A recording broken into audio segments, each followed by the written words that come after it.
ምንድነው ነው ዩቲዩብ ካፍተናል ሰብስክራይብ አርጉ ገባ ገባ ብሎ አረፋርፍ ስላለ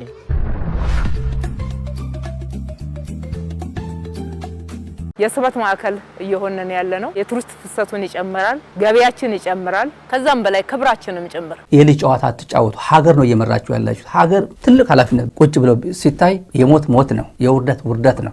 የፍሳሽ የመብራት የትራፊክ ማናጅመንት አይቲኤስ የሲሲቲቪ ካሜራ መንገዳችን የነገውን እድገትም ጭምር የሚሸከም የአብይ አህመድ ቅምጥ ሆኖ የአብይ አህመድ ተላላኪ ሆኖ የፈለገው ገንዘብ አብይ አህመድ እያስቃመ የአብይ ተቃዋሚ መስለኝ ነበር። የአብይ ደጋፊ ነው። አየሁት በኩራት የሚያወራ እዛ ላይ ጭቃ ላይ ነው ያለው እና ትቤት ነው ተወጥሯል።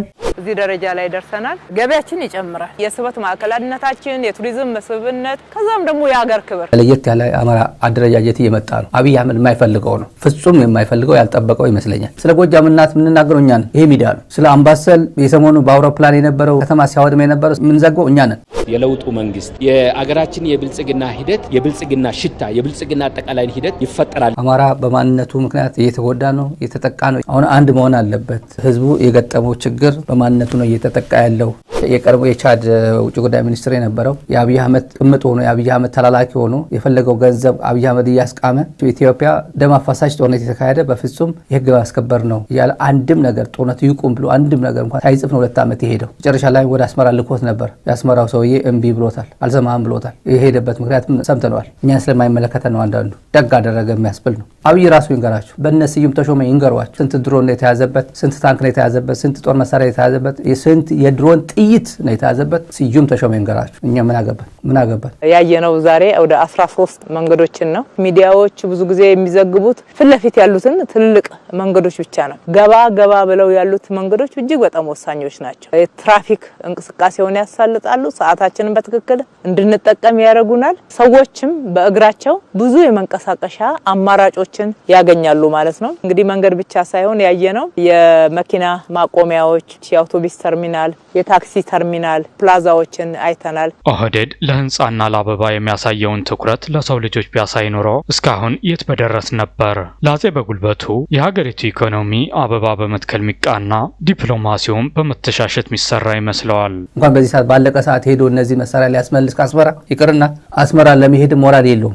ማንኛውም እንኳን እሱ ሄደ ራሱ በዚህ አካባቢ የውጥረት አካባቢ እንደሆነ ለየት ያለ አማራ አደረጃጀት እየመጣ ነው። አብይ አህመድ የማይፈልገው ነው፣ ፍጹም የማይፈልገው ያልጠበቀው ይመስለኛል። እና እዚህ አካባቢ በትግራይና በአማራ አካባቢ በፍጹም የማይቀዘቅዝ የጦርነት ድምጽ እና የመጠላላት በጥላቻ የታወረ አካባቢ ህብረተሰብ መፍጠር ነው የሚፈልገው። ፌደራል ፖሊስ በሉት መከላከያ በሉት ቆቦ ተኝቶ አያድርም። አሁን ካሁን ፋኖ መጣብኝ ብሎ ተኝቶ አያድርም። መሀል ትግራይ ምድር ላይ ካምፕ ሰርቶ ይኖራል። ዛላምበሳ መኖር አይችልም። ዛላምበሳ ኑር ድንበር ጠብቅ ብትል አይጠብቅም። መሬት ውስጥ የተሰራው የመሰረተ ልማት ስርዓት የውሃ የፍሳሽ የመብራት የትራፊክ ማናጅመንት አይቲኤስ የምንለው የሲሲቲቪ ካሜራ ስርዓቱ ስናየው ትልቅ ለውጥ አምጥተንበታል።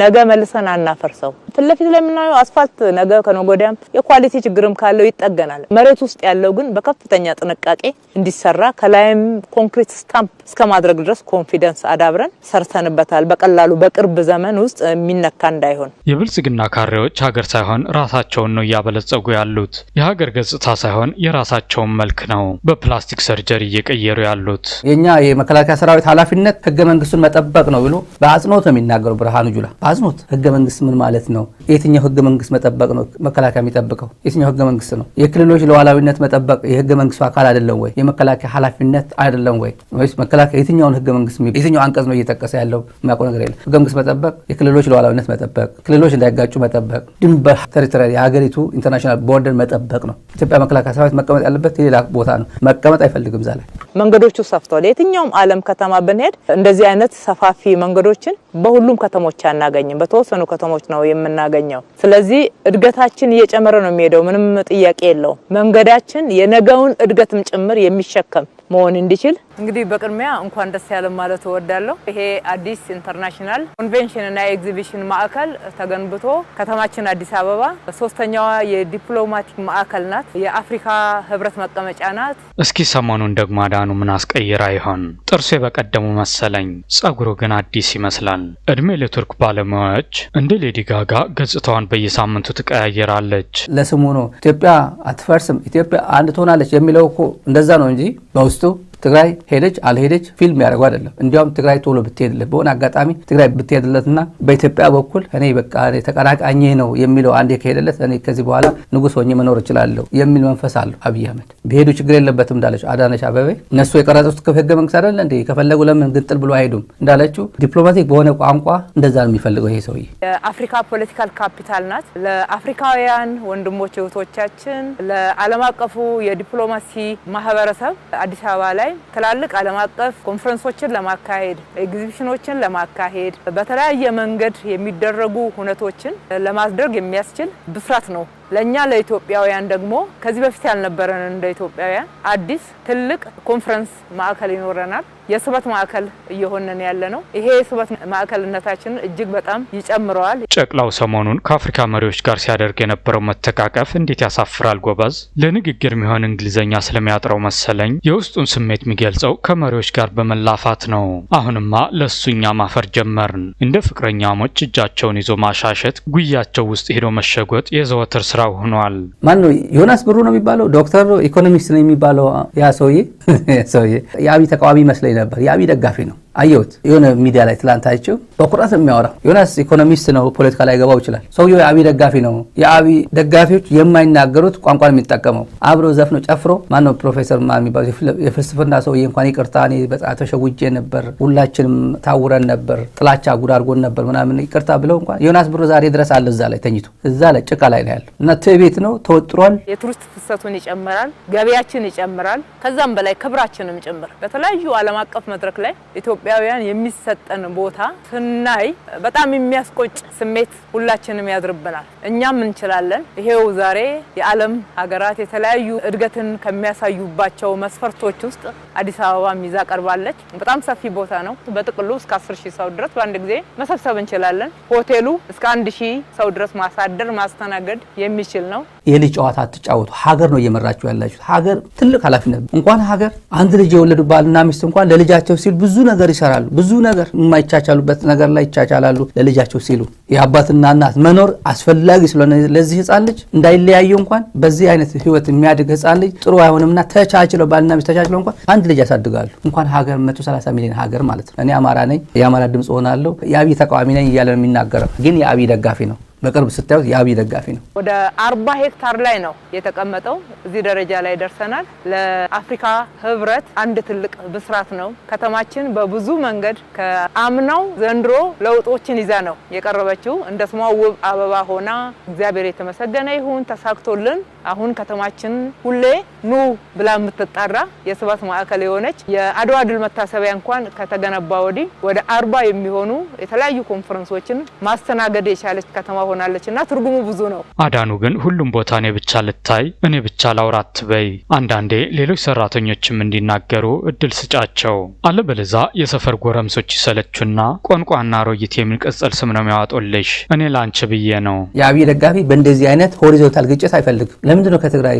ኤሊት የማይማሩት ለምንድነው ከትግራይ ሚዲያዎች የማይማሩት ምንድነው የሚያተርፈው ይሄ ሰውዬ መጥፎ ተናገረ አትናገር ዋጋ የለውም ኖርማሊ ለትዝብት እኮ ነው እያወራን ያለነው ዋና ታርጌት ላይ ለምን አያተኩሩም ስንት 70 ዓመት አይሆንም እንዴ 70 ዓመት ይሆናል ወለድ ባንክ ነበርኩኝ ቀላል ሰው አይደለም እንዴት ነው ይሄ ሊገባው የማይችለው ከአቅሙ በላይ እኮ ነው የሚተነተነው በማያገባ ጉዳይ አትግባ ብሎታል አብይ አህመድ ይሄን ለመበጥበጥ የጸጥታ ስጋት እንዳለ አስመስሎ ሙከራ ሊያደርግ ይችላል ይሄ ጥንቃቄ የሚያስፈልገው የሚል መረጃ ሰጥተውናል ከብልጽግና አካባቢ ትልቅ ጥንቃቄ ማድረግ አለባቸው ገበያችን ይጨምራል ብዙ ኮንፈረንሶች እዚህ ሲካሄዱ ኤግዚቢሽኖች እዚህ ሲካሄዱ በግልጽ የውጭ ምንዛሬን ወደ ሀገራችን እንስባለን ማለት ነው በተለያየ መንገድ የቱሪስት መስህብነቱን ከሚጨምሩ መዳረሻ ቦታዎች ነው የሚሆነው አካባቢው ለጉብኝት እጅግ የሚያምር ነው ስብሰባ ለማድረግ ብቻ አይደለም የበለጠ መሃል ከተማ ከማደርና ከመዋል የበለጠ እዚህ ያሉት ሆቴሎች እይታው ቪው በጣም የሚስብ ነው ከአየር መንገድ ቀጥታ እዚህ ድረስ የሚያመጣ ትልቅ መንገድ ተገንብቶ ወደ መጠናቀቅ ላይ ነው ያለው ስለዚህ የስበት ማዕከላዊነታችን የቱሪዝም መስህብነት ከዛም ደግሞ የሀገር ክብር የሚጨምር ይሆናል ማለት ነው አዳኑ ሰሞኑን እንደ ስዩም ተሾመ ትንሽ ጠውልጋለች ወይስ ሳይኔ ነው ስዩም በቀደም በዛ ጥቁር ምላሱ ሲያመሰግንሽ ሰምቸው ነበር እትዬ አበበች ሱስ ያለበት ሰው አትቅረቢ አይሆንሽም ጫቱንም ቢብትዩ እንኳን እንደምን ማንንም ተለማምጦ ሽሻ ያስለምድሻል። በሚዲያ ላይ በጣም ሆሪዞንታል ሁሉም ሲገጨው ነበር። አንደኛው ሳተላይት ያንኛው ደጋፊ ነው፣ አንደኛው ሳተላይት የሱ ተቃዋሚ ነው እና የአማራ ህዝባዊ ድርጅት ሊቀመንበር ሆኖ ተመርጦ ነበር። ረዘም ላለ ጊዜ ኦልሞስት ሚዲያ ላይ በጣም ብዙ ፈተና ደርሶበታል። ሶሻል ሚዲያው ቲክቶክ ላይ ሳተላይት ላይ የሚውሉ በሙሉ ይሄ በጣም በፍጹም ያልተገራ የአማራ ፖለቲካ የሚያራምዱ ልጆች ኃላፊነት የጎደላቸው እነሱ ሞራል ጭምር እየሰባበሩት ነበር። ታጋይ ሞራል በሶሻል ሚዲያ አይሰበርም፣ ግን ከፍተኛ ተጽዕኖ ያደረሰው ሚዲያው ነው ብለው ሚዲያ በጣም ከፍተኛ በሱ ላይ የዘመቱበት ድርጅቱ በሚሰጠው ወይም የፋኖ አመራሮች በሚሰጡት ኃላፊነት ይቀጥላል፣ እዛው ሆኖ ይቀጥላል። ግን ሊቀመንበርነቱ ለሌላ አሳልፎ ይሰጣል፣ ሰምተናል። ከአንደበቱ ደግሞ የምንሰማው ይኖራል። ይሄ ፕሮግራም የሚያሳየን አጠቃላይ መደጋገፍ፣ መረዳዳት፣ አብሮ መብላት፣ የሌላውን ችግር መካፈል፣ በስራ ደግሞ መተባበር ባህል እየሆነልን በእድገታችንና በለውጣችን ውስጥ እያደገ እንዲሄድ ለማድረግ ነው። ስለዚህ ዛሬም እናንተ በዓሉን ደስ ብሏችሁ እንደማንኛውም የከተማችን ነዋሪዎች ምንም ነገር ሳይጎልባችሁ እንድታሳልፉ ማድረግ በመቻላችን ደስ ይለናል። ይህንን ማዕድ ማጋራት ብቻ አይደለም፣ የቤት የማስተላለፍ ፕሮግራምም እየተካሄደ ነው የሚገኘው። ያገዛዙ የማዕድ ማጋራት ፖለቲካ ሰለቸን። የከተማዋ ነዋሪ ሰርቶ እንዳይበላ እድሎችን ሁሉ ዘግተው የአበበች አዳኔ ተመጽዋች አድርገው ታረፉ። ኦህዴድ መጽዋች የነበረን ሰው አስርቦ ፈንግል ያዛዶሮ በመስጠት የበላይ ጌታ መሆኑን እያስመሰከረ ነው። ሌሎችን ዝቅ ራስን ከፍ ለማድረግ የማይፈነቀል ድንጋይ የለም። የበታችነት ስሜት መጥፎ ነው። የአማራ ልሂቃን በተለይ ደግሞ ዲያስፖራውን እንደ አዲስ ለማደራጀት ዲያስፖራ በአግባቡ አልተደራጀም የሚል አቋም አላቸው። አማራ በማንነቱ ምክንያት እየተጎዳ ነው፣ እየተጠቃ ነው። የትኛው አካባቢ እንዴት ብሎ ይደራጅ?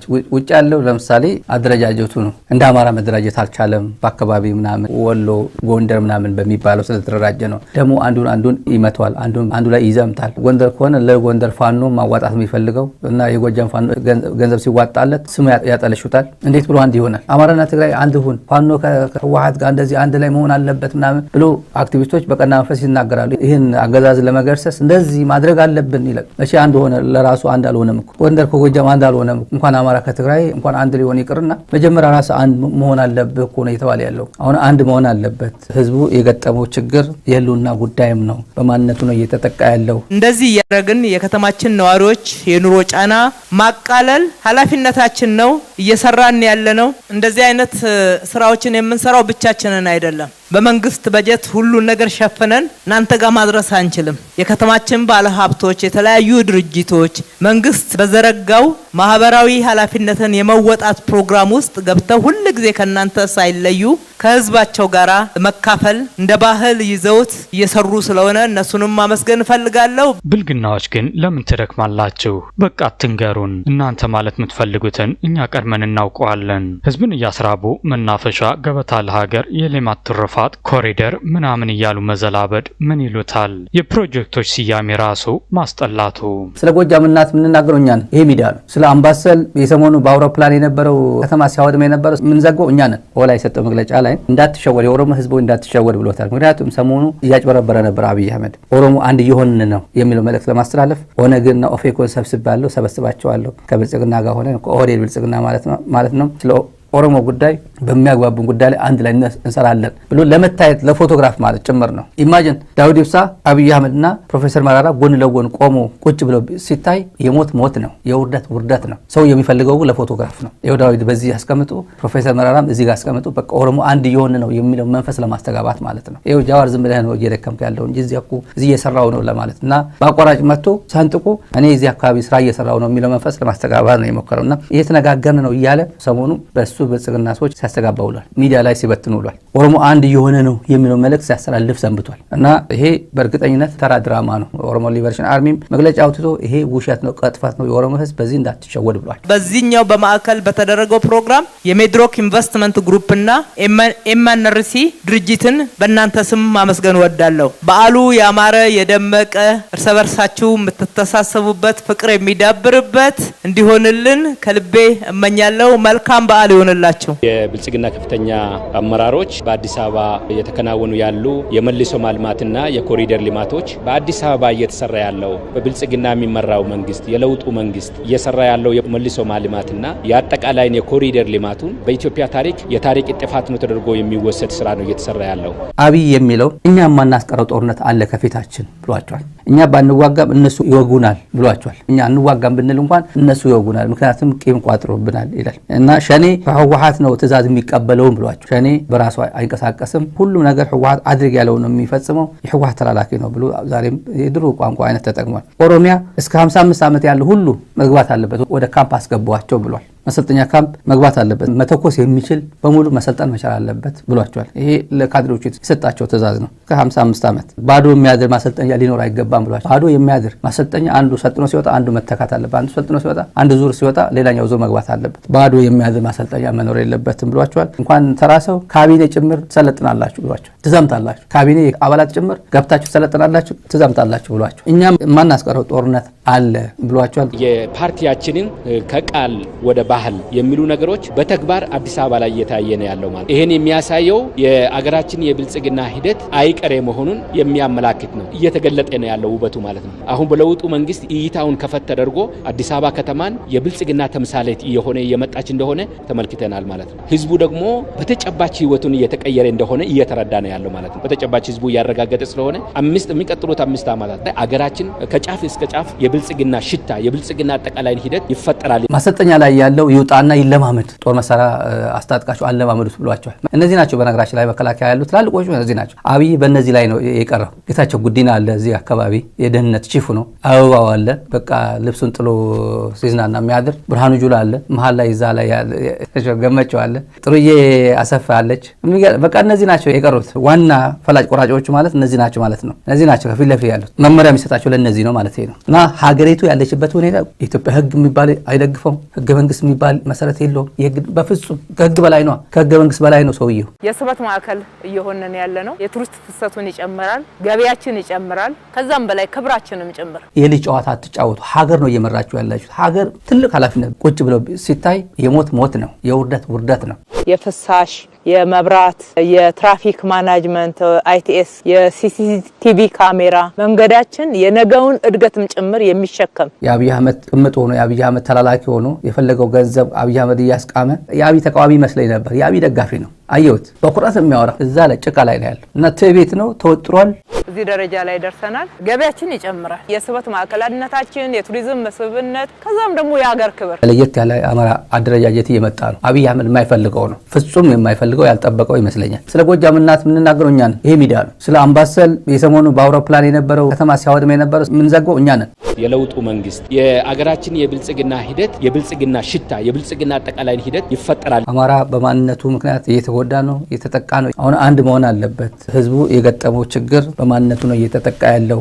የቀድሞ የቻድ ውጭ ጉዳይ ሚኒስትር የነበረው የአብይ አህመድ ቅምጥ ሆኖ የአብይ አህመድ ተላላኪ ሆኖ የፈለገው ገንዘብ አብይ አህመድ እያስቃመ ኢትዮጵያ ደም አፋሳሽ ጦርነት የተካሄደ በፍጹም የህግ ማስከበር ነው ያለ አንድም ነገር ጦርነቱ ይቁም ብሎ አንድም ነገር እንኳን ሳይጽፍ ነው 2 ዓመት የሄደው። መጨረሻ ላይ ወደ አስመራ ልኮት ነበር። የአስመራው ሰውዬ እምቢ ብሎታል አልሰማህም ብሎታል። የሄደበት ምክንያቱም ሰምተነዋል። እኛን ስለማይመለከተ ነው። አንዳንዱ ደግ አደረገ የሚያስብል ነው። አብይ ራሱ ይንገራችሁ በእነስዩም ተሾመ ይንገሯችሁ ስንት ድሮን ነው የተያዘበት ስንት ታንክ ነው የተያዘበት ስንት ጦር መሳሪያ የተያዘበት ስንት የድሮን ጥይት ነው የተያዘበት ስዩም ተሾመ ይንገራችሁ። እኛ ምን አገባን ያየነው ዛሬ ወደ 13 መንገዶችን ነው። ሚዲያዎች ብዙ ጊዜ የሚዘግቡት ፍለፊት ያሉትን ትልልቅ መንገዶች ብቻ ነው።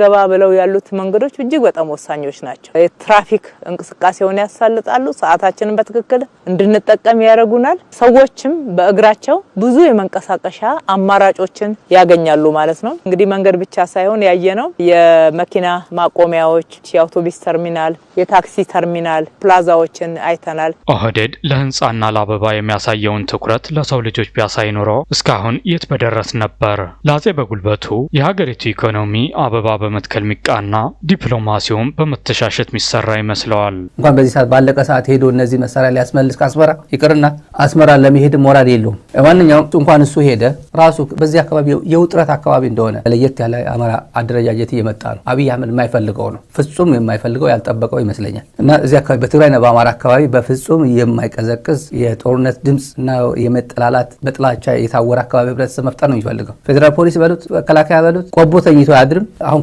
ካሁን ፋኖ መጣብኝ ብሎ ተኝቶ አያድርም። መሀል ትግራይ ምድር ላይ ካምፕ ሰርቶ ይኖራል። ዛላንበሳ መኖር አይችልም። ዛላንበሳ ኑር ድንበር ጠብቅ ብትል አይጠብቅም። መሬት ውስጥ የተሰራው የመሰረተ ልማት ስርዓት የውሃ የፍሳሽ የመብራት የትራፊክ ማናጅመንት አይቲኤስ የምንለው የሲሲቲቪ ካሜራ ስርዓቱ ስናየው ትልቅ ለውጥ አምጥተንበታል።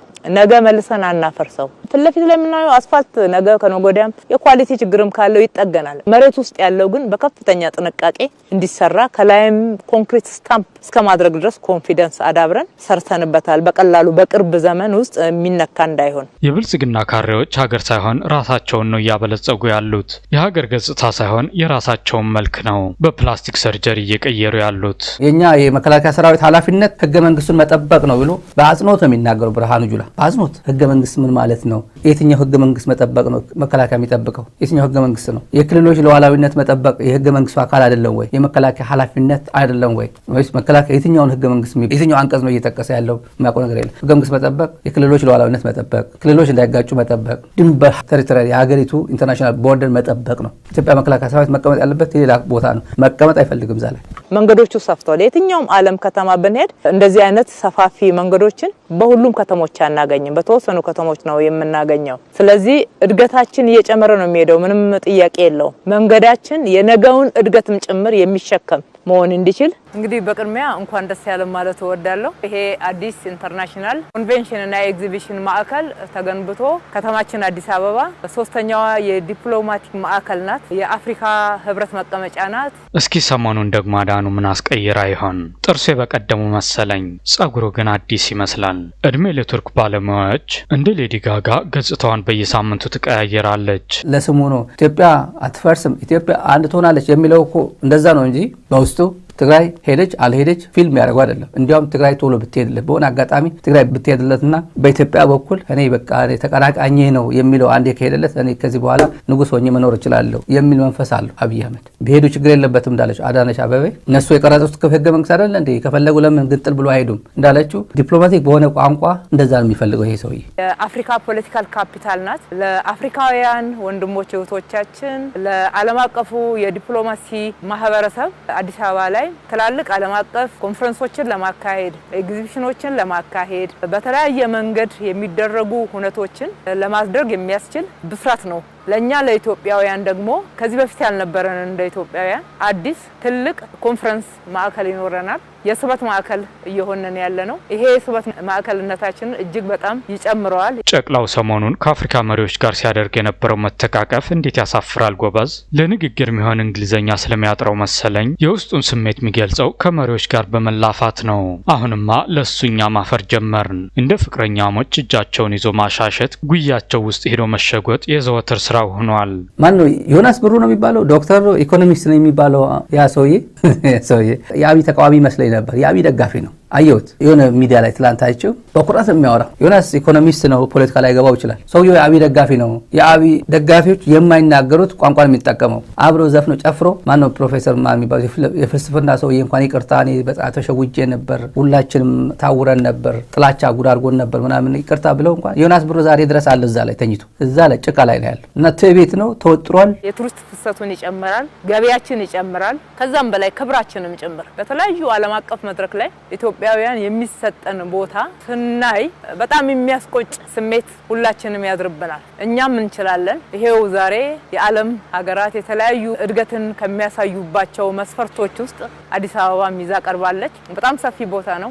በጥቅሉ እስከ 10,000 ሰው ድረስ በአንድ ጊዜ መሰብሰብ እንችላለን። ሆቴሉ እስከ 1,000 ሰው ድረስ ማሳደር ማስተናገድ የሚችል ነው። የልጅ ጨዋታ አትጫወቱ። ሀገር ነው እየመራችሁ ያላችሁት። ሀገር ትልቅ ኃላፊነት። እንኳን ሀገር አንድ ልጅ የወለዱ ባልና ሚስት እንኳን ለልጃቸው ሲሉ ብዙ ነገር ይሰራሉ። ብዙ ነገር የማይቻቻሉበት ነገር ላይ ይቻቻላሉ ለልጃቸው ሲሉ።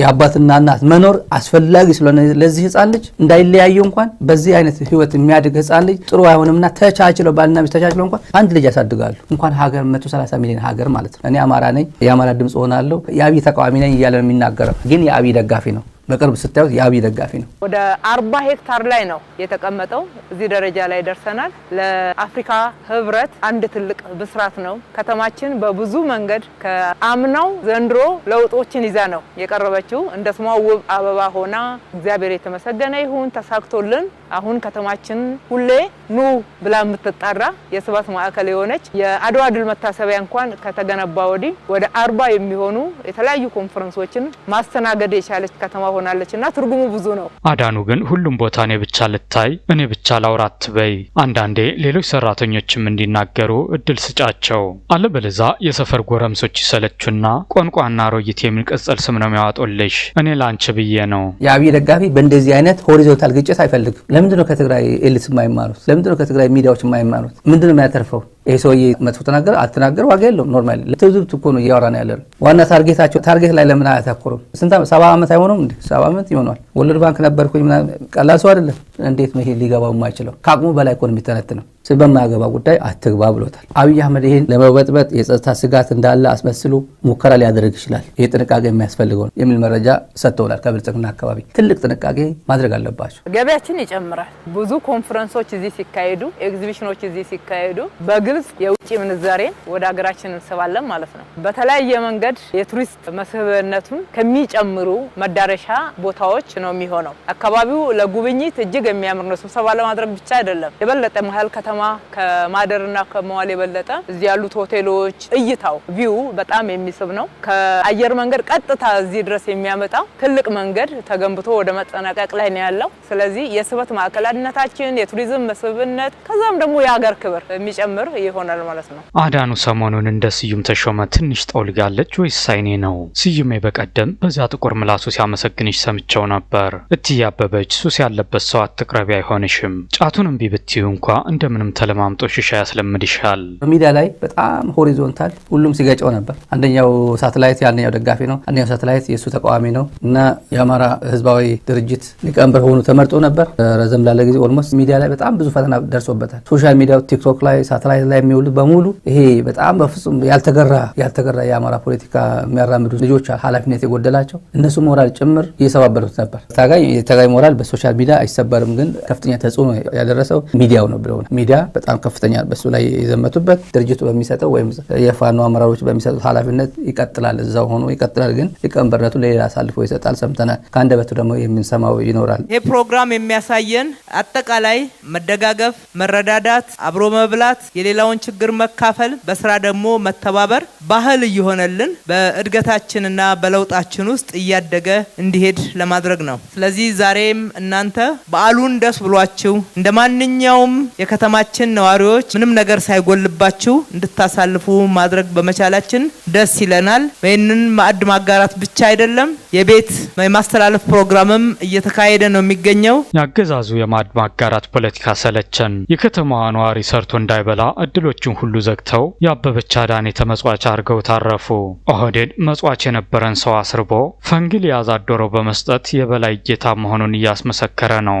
ሌሎችን ዝቅ ራስን ከፍ ለማድረግ የማይፈነቀል ድንጋይ የለም። የበታችነት ስሜት መጥፎ ነው። የአማራ ልሂቃን በተለይ ደግሞ ዲያስፖራውን እንደ አዲስ ለማደራጀት ዲያስፖራ በአግባቡ አልተደራጀም የሚል አቋም አላቸው። አማራ በማንነቱ ምክንያት እየተጎዳ ነው፣ እየተጠቃ ነው። የትኛው አካባቢ እንዴት ብሎ ይደራጅ? ውጭ ያለው ለምሳሌ አደረጃጀቱ ነው። እንደ አማራ መደራጀት አልቻለም። በአካባቢ ምናምን ወሎ፣ ጎንደር ምናምን በሚባለው ስለተደራጀ ነው። ደግሞ አንዱን ይመቷል፣ አንዱ ላይ ይዘምታል። ጎንደር ከሆነ ለጎንደር ፋኖ ማዋጣት የሚፈልገው እና የጎጃም ፋኖ ገንዘብ ሲዋጣለት ስሙ ያጠለሹታል። እንዴት ብሎ አንድ ይሆናል? አማራና ትግራይ አንድ ሁን፣ ፋኖ ከህወሓት ጋር እንደዚህ አንድ ላይ መሆን አለበት ምናምን ብሎ አክቲቪስቶች በቀና መንፈስ ይናገራሉ። ይህን አገዛዝ ለመገርሰስ እንደዚህ ማድረግ አለብን ይላል። እሺ አንድ ሆነ፣ ለራሱ አንድ አልሆነም እኮ ጎንደር ከጎጃም አንድ አልሆነም። እንኳን አማራ ከትግራይ እንኳን አንድ ሊሆን ይቅርና መጀመሪያ ራስ አንድ መሆን አለበት እኮ ነው የተባለ ያለው። አሁን አንድ መሆን አለበት። ህዝቡ የገጠመው ችግር የህልውና ጉዳይም ነው። በማንነቱ ነው እየተጠቃ ያለው። እንደዚህ ያደረግን የከተማችን ነዋሪዎች የኑሮ ጫና ማቃለል ኃላፊነታችን ነው። እየሰራን ያለነው እንደዚህ አይነት ስራዎችን የምንሰራው ብቻችንን አይደለም። በመንግስት በጀት ሁሉን ነገር ሸፍነን እናንተ ጋር ማድረስ አንችልም። የከተማችን ባለሀብቶች፣ የተለያዩ ድርጅቶች መንግስት በዘረጋው ማህበራዊ ኃላፊነትን የመወጣት ፕሮግራም ፕሮግራም ውስጥ ገብተው ሁሉ ጊዜ ከናንተ ሳይለዩ ከህዝባቸው ጋራ መካፈል እንደ ባህል ይዘውት እየሰሩ ስለሆነ እነሱንም ማመስገን ፈልጋለሁ። ብልግናዎች ግን ለምን ትደክማላችሁ? በቃ አትንገሩን። እናንተ ማለት የምትፈልጉትን እኛ ቀድመን እናውቀዋለን። ህዝብን እያስራቡ መናፈሻ፣ ገበታ ለሀገር፣ የሌማት ትሩፋት፣ ኮሪደር ምናምን እያሉ መዘላበድ ምን ይሉታል? የፕሮጀክቶች ስያሜ ራሱ ማስጠላቱ። ስለ ጎጃም እናት ምንናገረው እኛ ነን። ይሄ ሚዲያ ነው። ስለ አምባሰል የሰሞኑ በአውሮፕላን የነበረው ከተማ ሲያወድም የነበረው ምን ዘገው እኛ ነን። ወላ የሰጠው መግለጫ ላይ እንዳትሸወድ የኦሮሞ ህዝብ እንዳትሸወድ ብሎታል። ምክንያቱም ሰሞኑ እያጭበረበረ ነበር አብይ አህመድ ኦሮሞ አንድ እየሆንን ነው የሚለው መልእክት ለማስተላለፍ ኦነግና ኦፌኮን ሰበስባቸዋለሁ ከብልጽግና ጋር ሆነ ከኦህዴድ ብልጽግና ማለት ነው ስለ ኦሮሞ ጉዳይ በሚያግባቡን ጉዳይ ላይ አንድ ላይ እንሰራለን ብሎ ለመታየት ለፎቶግራፍ ማለት ጭምር ነው። ኢማጂን ዳውድ ኢብሳ አብይ አህመድና ፕሮፌሰር መራራ ጎን ለጎን ቆሞ ቁጭ ብለው ሲታይ የሞት ነው፣ የውርደት ነው። ሰው የሚፈልገው ለፎቶግራፍ ነው። ይኸው ዳውድ በዚህ ያስቀምጡ፣ ፕሮፌሰር መራራም እዚህ ጋር ያስቀምጡ። በቃ ኦሮሞ አንድ እየሆነ ነው የሚለው መንፈስ ለማስተጋባት ማለት ነው። ይኸው ጃዋር ዝም ብለህ ነው እየደከምክ ያለው እንጂ እዚህ እየሰራው ነው ለማለት እና በአቋራጭ መጥቶ ሰንጥቆ እኔ እዚህ አካባቢ ስራ እየሰራው ነው የሚለው መንፈስ ለማስተጋባት ነው የሞከረውና እየተነጋገርን ነው እያለ በሰሞኑ በሱ ብልጽግና ሰዎች ሲያስተጋባው ውሏል። ሚዲያ ላይ ሲበትኑ ውሏል። ኦሮሞ አንድ እየሆነ ነው የሚለው መልእክት ሲያስተላልፍ ሰንብቷል። እና ይሄ በእርግጠኝነት ተራ ድራማ ነው። ኦሮሞ ሊበሬሽን አርሚም መግለጫ አውጥቶ ይሄ ውሸት ነው፣ ቅጥፈት ነው፣ የኦሮሞ ህዝብ በዚህ እንዳትሸወድ ብሏል። በዚህኛው በማዕከል በተደረገው ፕሮግራም የሜድሮክ ኢንቨስትመንት ግሩፕና ኤምኤንአርሲ ድርጅትን በእናንተ ስም ማመስገን ወዳለሁ። በዓሉ ያማረ የደመቀ እርስ በርሳችሁ የምትተሳሰቡበት ፍቅር የሚዳብርበት እንዲሆንልን ከልቤ እመኛለሁ። መልካም በዓል ይሁንላችሁ። የብልጽግና ከፍተኛ አመራሮች በአዲስ አበባ እየተከናወኑ ያሉ የመልሶ ማልማትና የኮሪደር ልማቶች በአዲስ አበባ እየተሰራ ያለው በብልጽግና የሚመራው መንግስት የለውጡ መንግስት እየሰራ ያለው የመልሶ ማልማትና የአጠቃላይን የኮሪደር ልማቱን በኢትዮጵያ ታሪክ የታሪክ ጥፋት ነው ተደርጎ የሚወሰድ ስራ ነው እየተሰራ ያለው።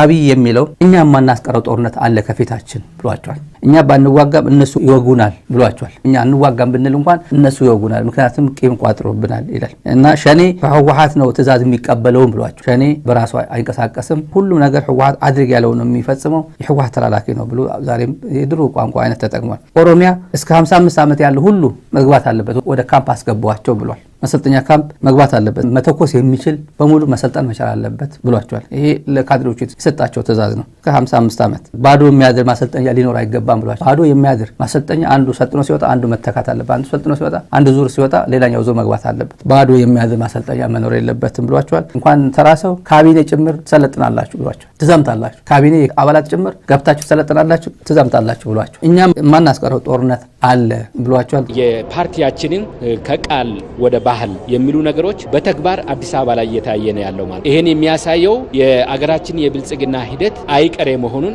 የሚያመላክት ነው፣ እየተገለጠ ነው ያለው ውበቱ ማለት ነው። አሁን በለውጡ መንግስት እይታውን ከፈት ተደርጎ አዲስ አበባ ከተማን የብልጽግና ተምሳሌት እየሆነ እየመጣች እንደሆነ ተመልክተናል ማለት ነው። ህዝቡ ደግሞ በተጨባጭ ህይወቱን እየተቀየረ እንደሆነ እየተረዳ ነው ያለው ማለት ነው። በተጨባጭ ህዝቡ እያረጋገጠ ስለሆነ የሚቀጥሉት 5 ዓመታት ላይ አገራችን ከጫፍ እስከ ጫፍ የብልጽግና ሽታ የብልጽግና አጠቃላይ ሂደት ይፈጠራል። ማሰልጠኛ ላይ ያለው ይውጣና ይለማመድ፣ ጦር መሳሪያ አስታጥቃቸው አለማመዱት ብሏቸዋል። እነዚህ ናቸው በነገራችን ላይ መከላከያ ያሉት ትላልቆቹ እነዚህ ናቸው። አብይ በእነዚህ ላይ ነው የቀረው። ጌታቸው ጉዲና አለ እዚህ አካባቢ የደህንነት ቺፉ ነው። አበባው አለ በቃ ልብሱን ጥሎ ሲዝናና የሚያድር ብርሃኑ ጁላ አለ መሀል ላይ እዛ ላይ ገመቸው አለ ጥሩዬ አሰፋ አለች።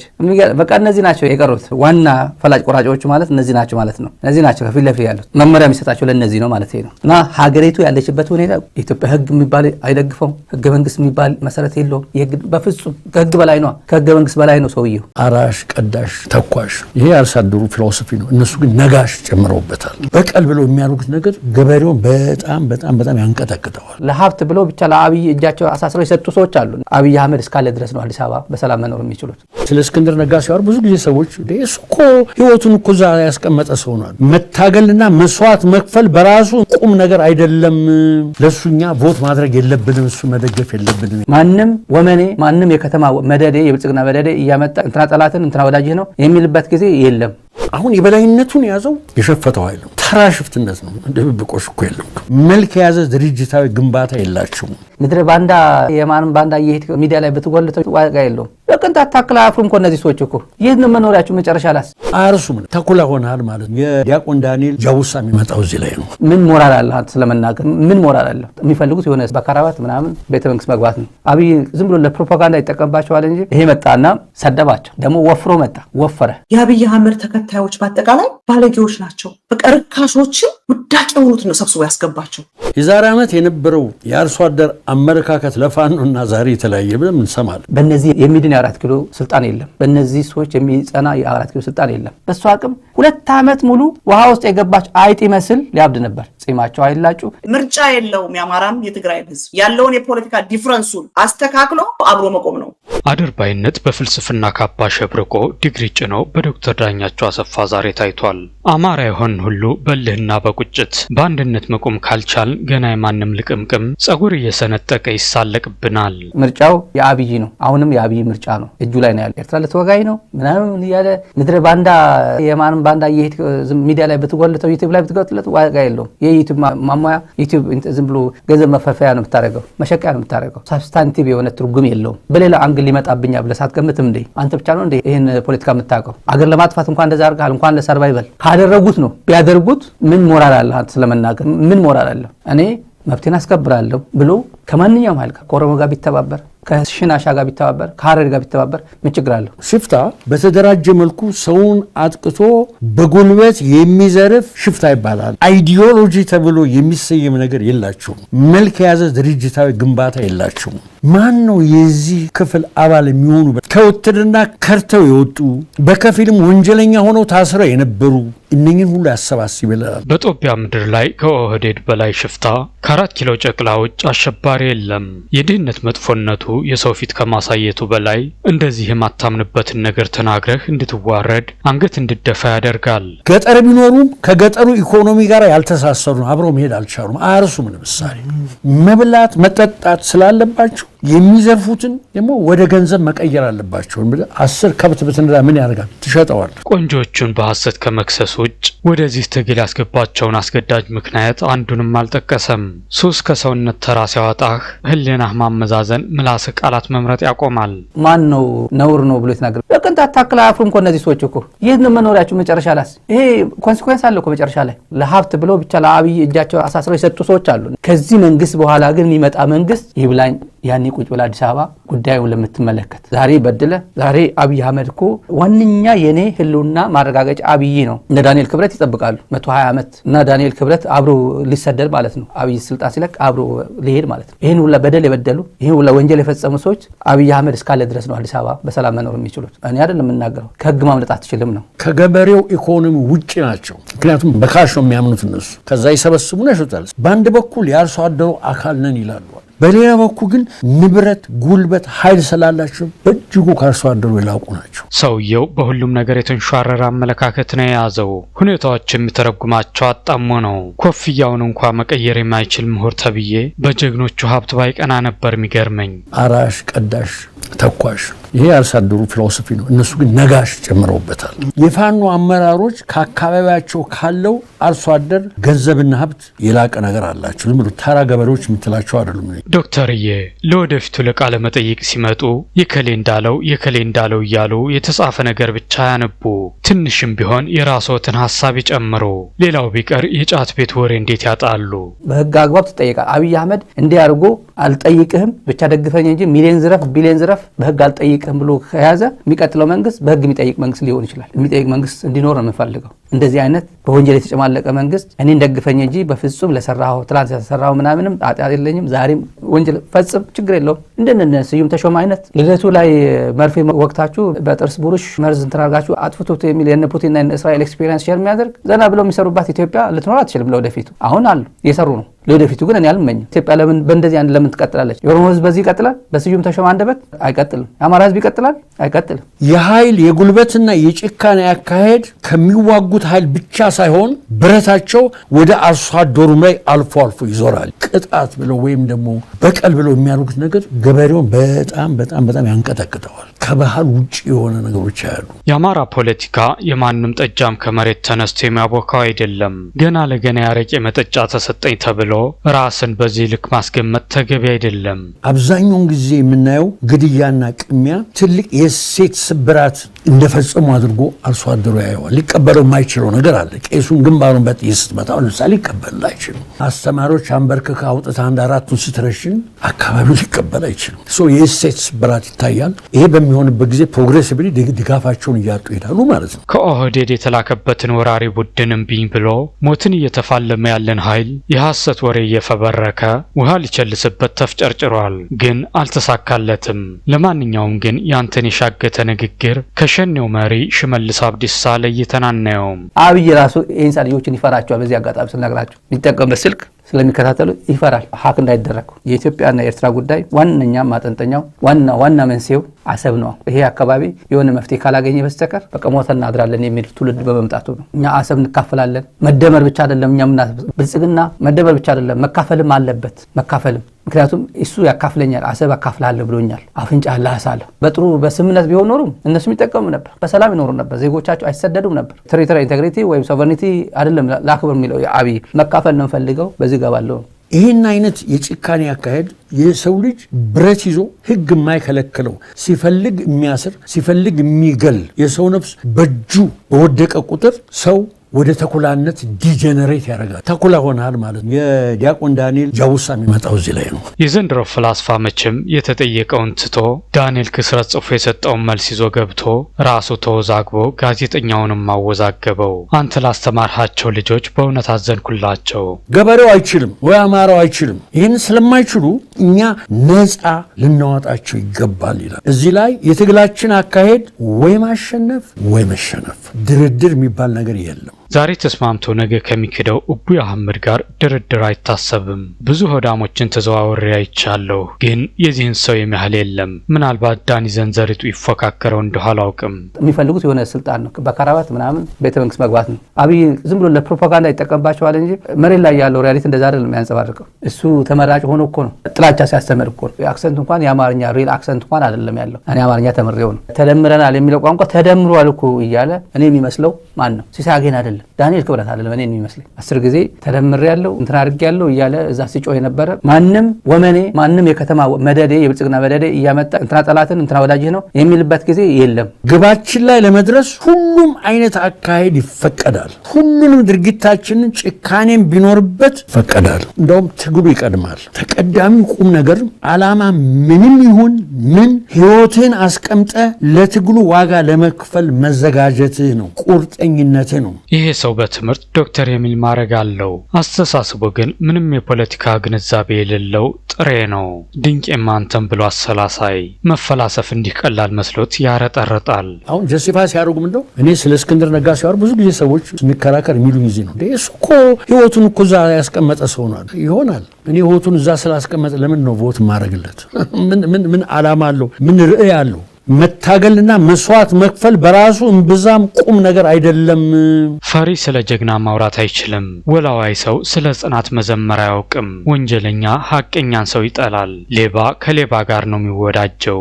ለዚህም ነው ካናብስቱ ይልቅ ቀጣፊው አብይን የመረጠው። ማህበራዊ ሚዲያ ላይ የሚጽፉ ኢንተርቪው የሚሰጡ በየእንትም ሰብስቧቸው አሰባስቧቸው ብሏቸዋል። በተለያየ መንገድ በቻልነው መንገድ እንደግፋቸው ተብሏል። ይደግፏቸው፣ እነሱ ይብሉ፣ ደግፏቸው። እነሱን ማሰባሰብ አለብን ተብሏል። አሁን በተለያየ መንገድ እየመጡ ነው። ሚዲያ ላይ ተመልከቷቸው። የመጡ ኢንተርቪው እየሰጡ ነው። በእነዚህ የሚድን የ4 ኪሎ ስልጣን የለም። በእነዚህ ሰዎች የሚጸና የ4 ኪሎ ስልጣን የለም። በሱ አቅም 2 ዓመት ሙሉ ውሃ ውስጥ የገባች አይጥ ይመስል ተከታተለው ስለነበር ሊያብድ ነበር። የት ልጥፋ የት አካባቢ የት አገር እየፈለገ ነበር። አጠገብ የነበሩ ሰዎች አሉ የሚነግሩኝ። የነበረበት ሁኔታ በጣም ከባድ ነበር። በጣም አስከፊ ሁኔታ ላይ ነበር። ጺማቸው አይላጩ። ይሄ መጣና ሰደባቸው። ይሄ ሰውዬ ቀላል ፕሮፓጋንዲስት አይደለም። የመጣ ደግሞ ወፍሮ መጣ፣ ወፈረ። ለምን ወደ ትግል ተገባና የትግሉ ግብ ምንድነው? ወደ በጎ ስርዓት ይወስደናል ወይ? ሰው ተነስቶ እኔ እኮ ላይፌን ለመሞት ተዘጋጅቻለሁ ብሎን ለሱኛ ቮት ማድረግ የለብንም፣ እሱ መደገፍ የለብንም። እና አሁን ፋኖንማ ይሄ ነው እና እግረ መንገዳችን ማንንም ረግጠን ማለፍ እንችላለን። አሁን አትጠይቁን። ይህም በመርዝ የተለወሰ መልእክት ሚዲያ ላይ ቀርቦ እንዲረጭ ማን ይሆን የላከው? አብይ ወይስ ሽመልስ አብዲሳ? ማን እንደላከህ በኋላ ስትገረፍ ማለት ስትናዘዝ ታወራለህ። ምክንያቱም ከሁሉም የበላይ የሆነ ትልቁን ግብ ይዘናል እኛ። ይህንን አማራውን ፈጣሪ የነበረው ወደ ቀድሞ ይላል አንዱ ጎበዝ ክብር ቦታ ለመመለስ እየተነቃነቅን ነው። አሁን የበላይነቱን ያዘው የሸፈተው ኃይል ነው። እኔም ልታቆም አትችለው ተራ ሽፍትነት ነው። ድብብቆሽ እኮ የለም። በነገንዘብ ነጎሼት የሚያደርጉ አማራ ሀገር በማቅናት ስርዓተ መንግስት በመገንባት ከፍተኛ መስዋዕትነት የከፈለ ህዝብ ነው ለማለት ካልሆነ በስተቀር ሌላውን ማህበረሰብ እኔ ነኝ የፈጠርኩት ከኔ ያነሱ ናቸው ያለበት ጊዜም ሆነ ቦታ የለም። ስለዚህ ዛሬ ምርጫ የለውም። የአማራም የትግራይ ህዝብ ሰርቫይቭ የሚያደርገው ወደደም ጠላም ያለውን የፖለቲካ ዲፍረንሱን አስተካክሎ ፖለቲካሊ ሶልቭ አድርጎ አብሮ መቆም ነው። እንደ ህዝብ ለመቀጠል እንደ ህዝብ ለመቆም እንደ ህዝብ ለመኖር ይሄ ሁለቱ ህዝብ አብረው መያያዝ አለበት። ከቻለም ከኤርትራ ህዝብ ጋር አብሮ መያያዝ አለበት። ስለዚህ we have no other choice አብሮ ከመቆም በስተቀር ይሄ ህዝብ አብሮ መቆም አለበት። በዛ ደረጃውነት እነዚህ ሰዎች ይሄንን ነገር ማህበረሰብ ላይ እየፈጸሙ ከሆነ ለምንድነው ማህበረሰቡ ከለላ ያረጋላቸው ያለው? ወይስ የሚቀርበው ክስ ውሸት ነው ወይ? አሁን እኮ ሁለተኛ ዓመት እኮ ሊደፍን ነው የተገለኩ። የዛሬ ዓመት የነበረው የአርሶ አደር አመለካከት ለፋኖና ዛሬ የተለያየ ብለን እንሰማለን። ለሱሱ ማስታገሻ ሳንቲም ሲጥሉለት ምድረ ጭሳም ሁላ እየወጣ ይለፈልፋል። በጫካ ያላችሁ አናብስቶች እንዲህ ያሉ ጅሎች አፋቸውን እንዲዘጉ እባካችሁ እኔ በልጥ ሚለውን አስተሳሰብ እርግፍ አርጉና ተሰባሰቡ፣ አንድ ሁኑ።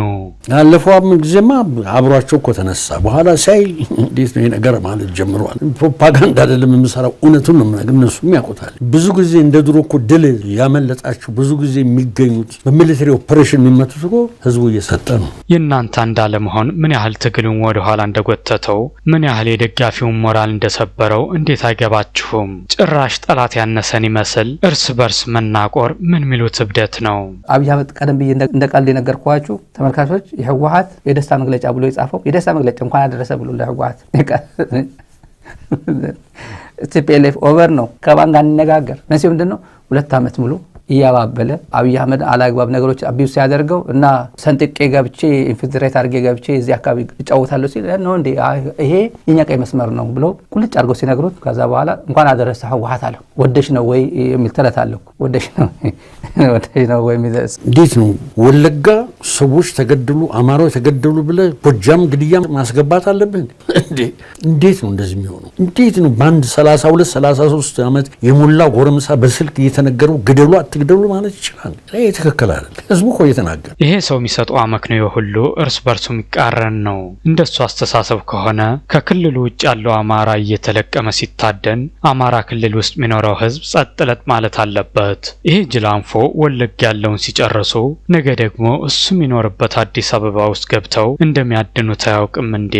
ልንገር ስለ ፋኖ በማወራ ጊዜ በእውነት እልሃለሁ ጎበዝ የሆኑ ተንታኞች አሁን ለምሳሌ ኃይለ ኢየሱስ ነው የሚባለው ከኤርሚያስ ጋር የሚሰራው ቀላ ያለ ልጅ የለም። በጣም ችሎታ ያለው ልጅ ኃይለ ኢየሱስ አዋቂ ልጆችም ይሁን አንድም ደግሞ አለ ለብቻው ፖድካስት የሚያደርግ እኔ ከነሱ ብዙ እየተማርኩ ነው ያለው። ለብቻ አውቃለሁ አይደለም ያልኩ ከነሱም ሰብስቤ ያለው። ቢገባህ ኖሮ ጀግኖች የሚዋደቁት አንተንም ጭምር ከባርነት ነፃ ለማውጣት ነው። ተመልከቱ እንግዲህ ከጋሽ ደርምሳቸው ጋር እየቀረበ አናብስቱ የሚሳደበውን ልጅ ፋኖ ብሎ ነው የጠራው። መቼም የባንዳ ሮል ሞዴል ባንዳ ነው። የአብይ አህመድ ተከታዮች በአጠቃላይ ባለጌዎች ናቸው። በጣም የሚያስደንቀኝ እሱ ነው። በቃ ርካሾችን ውዳቂ የሆኑትን ነው ሰብስቦ ያስገባቸው። እነሱ የሚጽፉትን ስድብ ስሰማ በዚህ ዘመን የእሱ አይነት ስድብ የሚሳደቡ ሰዎች ኤግዚስት እንደሚያደርጉ አላውቅም። የሚጽፉትን በቃ እኔ ላነበብኩት ለእነሱ ደነግጣለሁ። የመጨረሻ ርካሽና የወደቀ ዛሬ ብልጽግናዎች ተሰብስበው መጥተዋል። ያስገኛል። ምን ያህል ፓወርፉል እንደሆነ የማውቀው እኛ ሚዲያ ላይ ስለሚመጡ ነው። ምስጋና ለገዢው ፓርቲ፣ ምስጋና ለመከላከያ ሪፎርሙ እየመጣ ነው ማለት ነው። እንኳን ደስ አላችሁ እኮ ነው ማለት የሚያስፈልገው። ትልቅ ድል ነው ለገዢው ፓርቲ። በአማራ እናት የሚቀልድ ነው። በአማራ ስቃይ የሚቀልድ ነው። አማራ ሲደበደብ የሚደሰት ነው። በራሴ ለውጥ አመጣለሁ ብሎ ማሰብ አቁሟል። ስለዚህ ያለው አማራጭ ምንድነው? በመከላከያ በፓርቲው ውስጥ በምናምን ወደሚለው ተቀይሯል። ከተስፋ መቁረጥ የሚመነጭ ነው። ሆዳቸው አክራይቶ የሚኖሩ ልጆች ናቸው። እንደተገዙ በግልጽ መጡ። ከብልጽግና ጋር ቁጭ ብሎ ማውራት ተጀመረች። ከፋኖ መንግስት የሚገለብስ ስጋት ይመጣል ብዬ አላስብም። ሊሆን ከቻለ እንኳን ለውጡ የሚመጣው ከውስጥ ነው። ምድር አውደልዳይ ብሔሩ ማቅ በብሔሩ መሸቀል የሚፈልግ ሁሌ ህሊናው ለ6000 ብር የሚያከራይ የተቃዋሚ ጎራ ከፍተኛ ሂፖክራሲ መንታ አቋም ነው። የትም ርቀት እንደማይሄድ ሲረዳ የፈጠረው ነገር ነው። አንድ በታቸውስ እንዴት አይተሳሰርም ወይ? ይሄ መንግስት ልደግፈው ብትል እንኳን የሚደገፍ መንግስት አይደለም። አከርካሪው የተሰበረ መንግስት ነው። የለም መሬት ላይ የለም እኮ ይሄ መከላከያ የኦህዴድ ሰራዊት ነው የአብይ ሰራዊት ነው ስትለው ከርመህ ሩቅ እንኳን ማሰብ የተሳናችሁ ማለት ነው። ይሄ ግንቦት 20 ደርግ ሊወርቅ አካባቢ ግንቦት 19 ለደርግ እንደመቀጠር ማለት ነው። ብሔራዊ ምክክር ውስጥ ተሳተፉ። ብሔራዊ ምክክሩ ወሳኝ ነው። 21ኛው ክፍለ ዘመን ነፍጥ ይዘህ የምትገባበት አይደለም። አሁን ለካ አዳሜ 6000 እየዋጠች ነው። እኔ እንኳን ቀድሜ ነው የነቃውባቸው። ደህና ስቱዲዮ እንኳን የላቸው የላፕቶፕ ካሜራ ላይ ተጥለው የሚውሉ ናቸው። እንደዚህ ኤርሚያስ ዋቅጅራ ከብልጽግና ተቋርጦበት የነበረው ክፍያ ሰሞኑን ተለቆለታል። ደስታውን ለመግለጽ ወንበር ጫፍ ጥሎት የከረመውን ኮት አንስቶ ትከሻው ላይ ደርቧል። በቀደም ክፍያው ሲቋረጥበት በብስጭት አልጋ ስር ወርውሮት የነበረን ካራባት አቧራውን አራግፎ አንገቱ ላይ አስሯል። ክፍያው እንደደረሰው ለብልጽግና ኮንፊርም ያደረገው ወይም የሚያረጋግጠው በቴሌግራም ሜሴጅ በመላክ ሳይሆን ኮትና ካራባት በመልበስ ነው።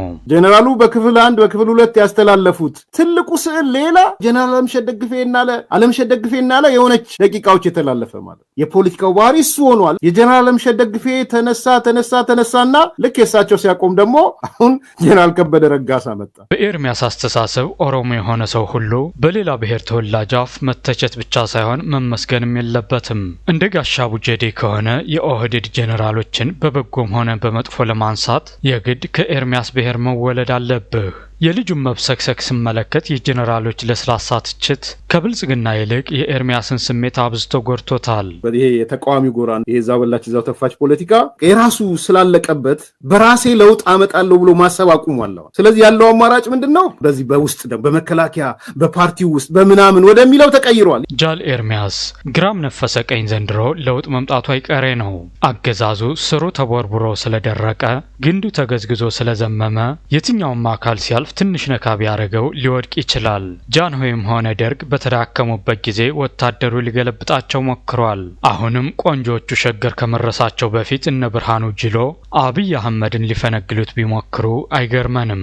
ሆዳቸው አክራይቶ የሚኖሩ ልጆች ናቸው። እንዴት አድርገው እንደሄዱ እንዳመለጡ እና እንደተገዙ በግልጽ መጡ። ከብልጽግና ጋር ቁጭ ብሎ ማውራት ተጀመረች። ቁጭ ብሎ ዋናው ከብልጽግና ጋር ቁጭ ብሎ ማውራት አይደለም፣ ኃጢአት አይደለም፣ ማወናበዱ ነው።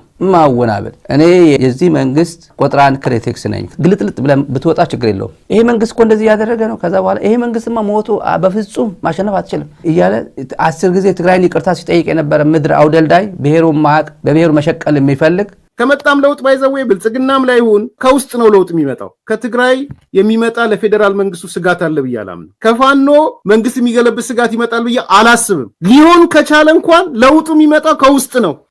አናብስቱን አብስቶ መጥላት አያስፈልግም። የፈሩት ይደርሳል የጠሉት ይወርሳል ይባላል በተረቱ እንኳ። አንዳንድ አጀንዳ ስታጣ በጥላቻ ሰክረህ አሉባልታ ከምታወራ ፕሮግራሙን ዝለለው። የግድ በየቀኑ ላይ መግባት አይጠበቅብህም። ቃል ምገባልህ ነገር ጀግኖች 4 ኪሎ ሲገቡ ጫፍህን አይነኩም።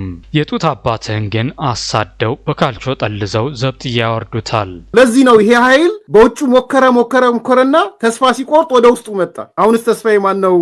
ጀነራል ከበደ ረጋሳ አይደለም ወይ? አሁንስ ተስፋዬ ማን ነው? ጀነራል አለምሸት ደግፌ አይደለም ወይ? ወደሚል መጣ። ይሄ ነው ቤዚክ ፖይንቱ። ይሄ ነው በነገራችን ከተስፋ መቁረጥ የሚመነጭ ነው። አልሰማህም ለካ ኤርሚ። የአብይ ጀሌዎች ተስፋ ስለቆረጡ እስከ የካቲት 30 ተጠራርገው ደጀን ይሆነናል ወዳሉት ወደ ኦሮሚያ ክልል ሊፈረጥጡ እኮ ነው። ጀግኖች ወደ ኦሮሚያ ሲሻገሩ ደግሞ እና 10 አለቃ ብርሃኑ ደቡብ ክልል ይገቡ ከሆነ የምናየው ይሆናል። ለማንኛውም አብይ የቀጠረ ጠዋት ማታ እሱን እንድታሞግስ መሰለኝ። ለምን እንደ ፌንጣ እንጣጥ እያል ከአማራ ክልልን እንደምትረግጥ አይገባኝም። አንዴ እዚህ ጋር እያውደለደለ ሲኖር የነበረ ሁሌ ህሊናው ለ6000 ብር የሚያከራይ ጋዜጠኛ ወይ ተንታኝ ነኝ የሚል የት ሀገር ነው የሚገኘው? ህሊና ይከራያል እንዴ? የምሬን እኮ 6000 ብር እኮ ወጣ ብሎ ፍሪኩዌንትሊ ስራ ከሰራ እኮ ኦቨር ሰርቶ የሚያገኘው እኮ ነው በወር ማለት ምን በትንሹ ማለት ነው። ከሰራ ያገኛል። ህሊና ይሸጣል እንዴ? ህሊና እኮ አይሸጥም እኮ።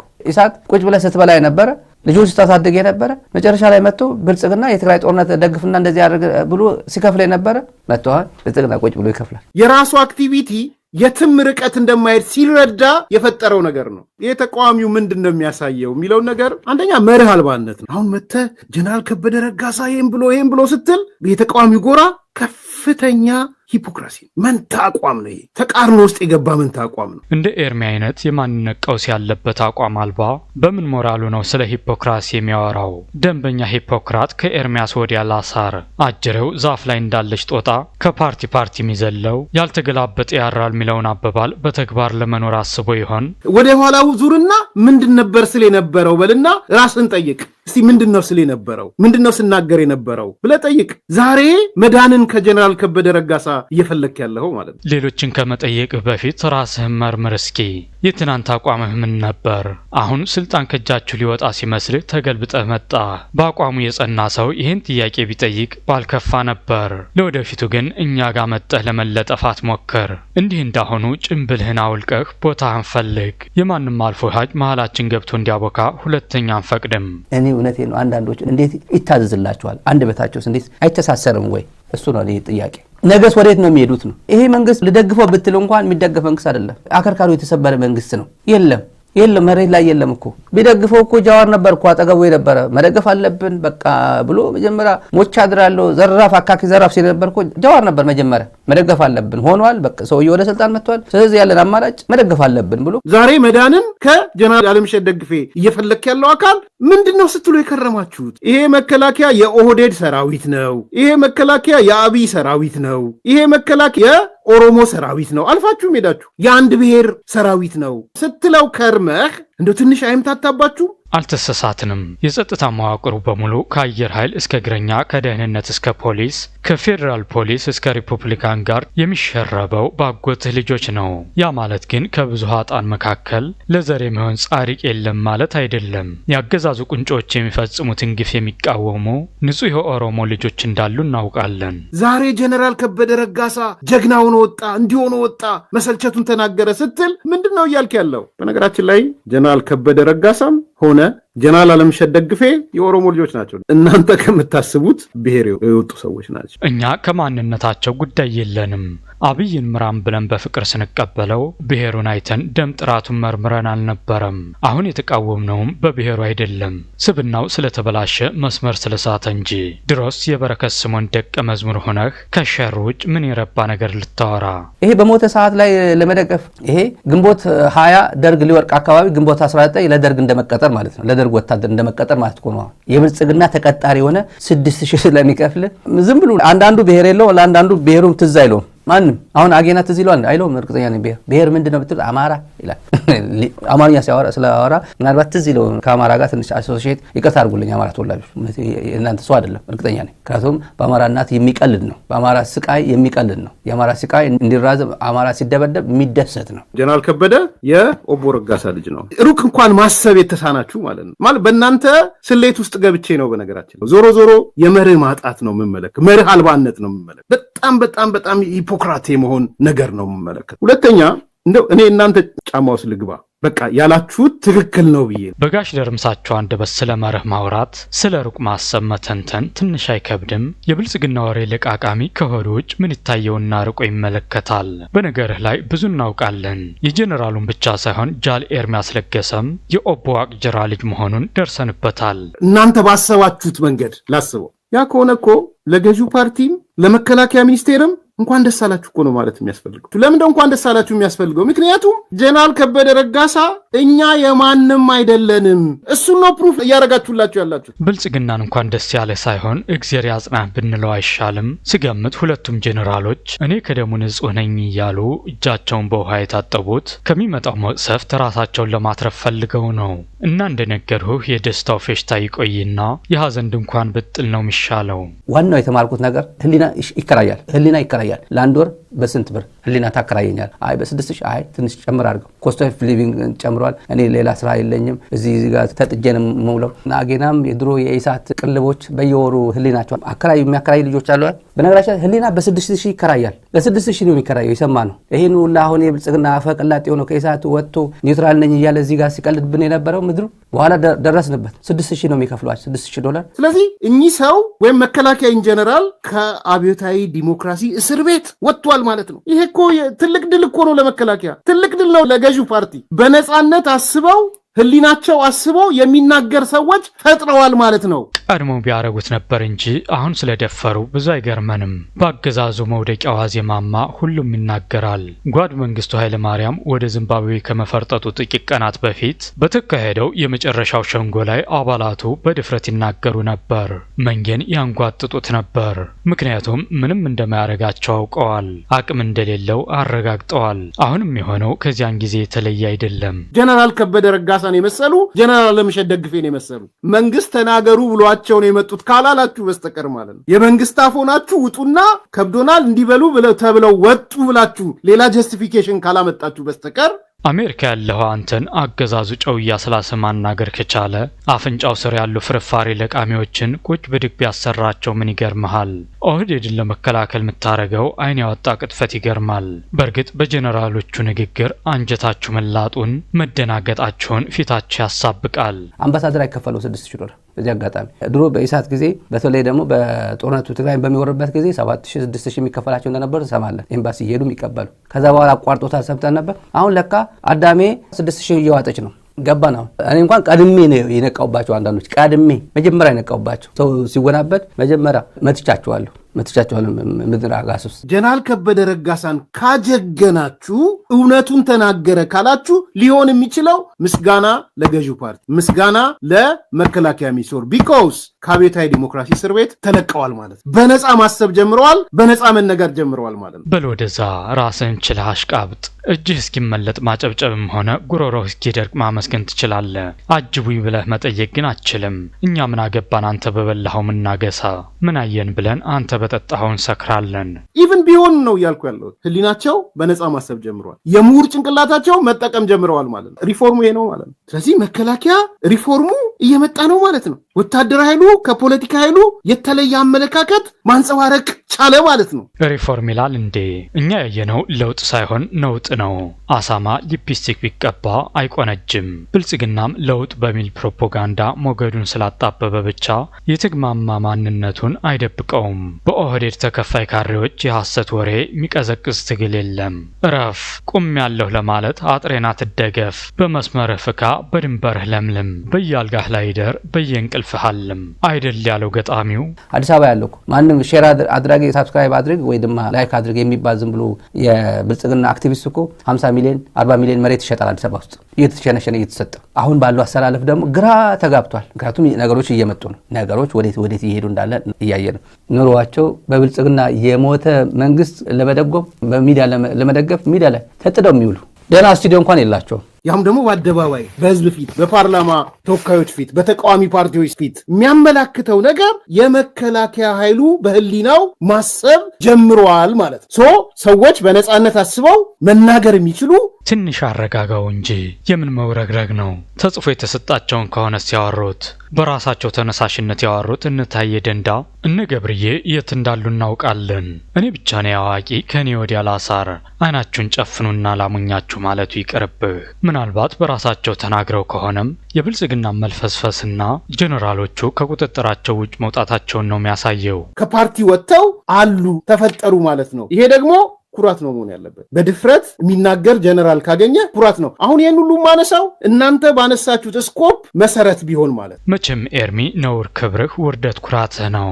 በቃ ሁለት ጀነራሎች ለመጀመሪያ ጊዜ ተነፈሱ ማለት ሀገሪቱ በለውጥ ጎዳና ላይ እየተንፏለለች ነው ማለት ነው አይደል? ያንተ ደረቅ ማብራሪያ አስፈላጊ አይደለም። ደግሞ ግዴታ ካላመናችሁኝ እያልህ አትበሳጭ። ሽበት ይበዛል። ማትረባ እንዳልልህ ስድብ የሚባለውን ነገር ፈጽሞ አላውቅበትም።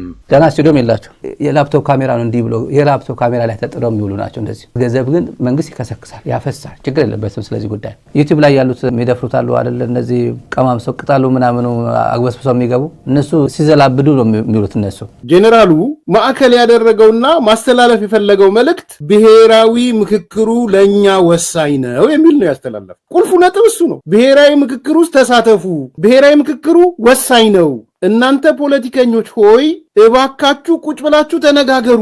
ከማን ጋር ነው የምንነጋገረው? ከገዳይ አህመድ ጋር ነው? ምን ነው አንተ ምን በደልንህ? በረኪና ጠጡ ብትለን ይቀለን ነበር እኮ። እቡይ አህመድን ለፍርድ ካቀረብን በኋላ ከእውነተኛ የኢትዮጵያ ልጆች ጋር ቁጭ ብለን በጠረጴዛ ዙሪያ እንመክራለን። ይሄ ብሔራዊ ምክክር የሚሉት ማላገጫ የሰነፎች ስብስብ ነው። ቁጭ ብላችሁ ተወያዩ። በ21ኛው ክፍለ ዘመን መፍትሄው ንግግርና ውይይት እንጂ ጦርነት አይደለም። ይሄ ነው መልእክቱ። ስለዚህ መድረኩም የምክክር መድረክ ነው። ጀነራሉም እየተናገረ ያለው ከምክክር ጋር የተያያዘውን ቁጭ ብለን እንነጋገር። ዝም ብለህ ትደክማለህ እንጂ አማራ ከእንግዲህ ህልውናውን በክንዱ ሳያስከብር ወደ ቤቱ አይገባም። በእርግጥ ብልግና ከ4 ኪሎ ከተባረረ ወርሃዊ ክፍያ ይቋረጥብኛል የሚል ስጋት እንዳለህ እናውቃለን። ሰርቶ መብላት ልመድ። ገና በሰቀቀን ሰካራም የረገጠው ጣሳ ይመስል ፊትህ ተጨራመተ እኮ። ግን አንፎርቹኔትሊ ይሄ ምን በቃ የብልጽግና ሰራዊት ብንለው እኮ ሰው የብልጽግና ሰራዊት የአብይ ሰራዊት የሚባለው ወዶ አይደለም እኮ እንዴ። ዩኒፎርም እየበረገገ ያለው እኮ ጅብ እንዳየ አህያ እየበረገገ ያለው እኮ ይሄን ዩኒፎርም እኮ ለምንድን ነው? እኔ እኮ ካንተ ነው የወጣሁት እኔ እኮ አንተን ለመጠበቅ ነው ሰዋለሁ ብዬ እኮ ቃለ መሃላ ፈጽሜ እኮ በየቦታው መንከራተተው እኮ ላንተ ብዬ ነው ማለት አለበት። የኢትዮጵያ ሰራዊት ምልሻ እኮ እያሰለጠነ የሚውለው የኢትዮጵያ መከላከያ ሰራዊት አጥንቴም ደሜም የብሔር ፖለቲካ አይደለም፣ ስለ ኢትዮጵያዊነት ነው እየተነሳ ያለው። ቤዚካሊ ምንድነው የሪፎርሙን ጭማቂ ነው ነገር። ሪፎርሙ በዛ ደረጃ ከደረሰም ትልቅ ነገር ነው። እንደ መከላከያ ከታየ ገለልተኛ ነው። ጋሻ ያልቅበት ያመጣው ሪፎርም መከላከያን ከላይ እስከ ታች ጠቅልሎ በኦህዴድ ስር ነው ያስገባው። ከዚያ ውጭ ያየነው ለውጥ የለም። ለነገሩ በብልጽግና በጀት እየተጦርህ ምን አይነት እውነት ካንተ ይጠበቃል? እኔ ምለው አይኔ ነው ወይስ በየደቂቃው ነው ይህ ልጅ የሚሸብተው? ከቅድሙ ይልቅ አሁን ጠረኘ ዱቄታም ነገር ነው እንዴ? 21ኛው ክፍለ ዘመን ነፍጥ ይዘህ የምትገባበት አይደለም። ይገባኛል። የተቋሚው ጎራ በተለይ ይሄ በትጥቅ ትግል የሚያምነው በውስጡ ተስፋ እየቆረጠ የመሄድ ነገር አለ። እውነት ነው። ተስፋ የሚያስቆርጡ ነገሮች አሉ። የሚያናፍጥ ነገር ያናፍጥህና ቆንጆቹ ነፍጥን እንዲህ ነው የሚያንቆለጳጵሷት። አገራችን ጎንደር አጅሬ ጃኖራ፣ አርማጭሆ፣ ወልቃይት፣ ዳንሻና ሁመራ ለጠገበው ጥይት ለራበው እንጀራ። አዎ እንደ ቡይ አህመድ ለጠገበ ሰው የሚያስፈልገው እንጀራ ሳይሆን ነፍጥ ነው።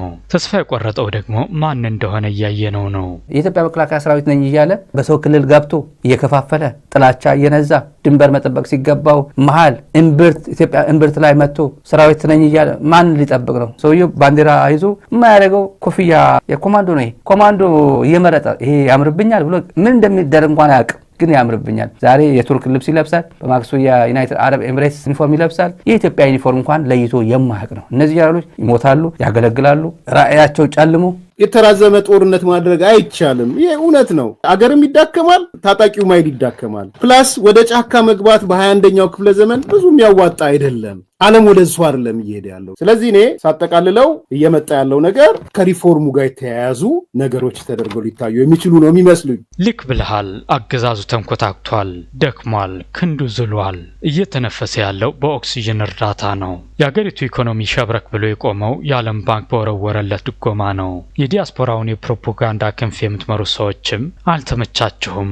ጠቋቆራችሁ፣ እያየናችሁ አረጃችሁ እንጂ ይሄ ዛው በላች ዛው ተፋች ፖለቲካ ሮጠ ከጀነራል አምሸት ደግፌ ወደ ጀነራል ከበደ ረጋሳ ስትሄድ ረጋሳን ደግሞ የሚለውን ረስተው አንተ ስለምትሉት ማለት ነው። ምን ነው ዛው በላች ዛው ተፋች የምትለዋን ነገር ግምኛ ደጋገምሃት። ሲያስመልስህ ያደራስ መሰልኸው እኮ ወይስ ስትጣረቅ ስተፋ ከሆነ ያረፈርኸው በግልጽ ንገረን። የምን ዳርዳር ማለት ነው?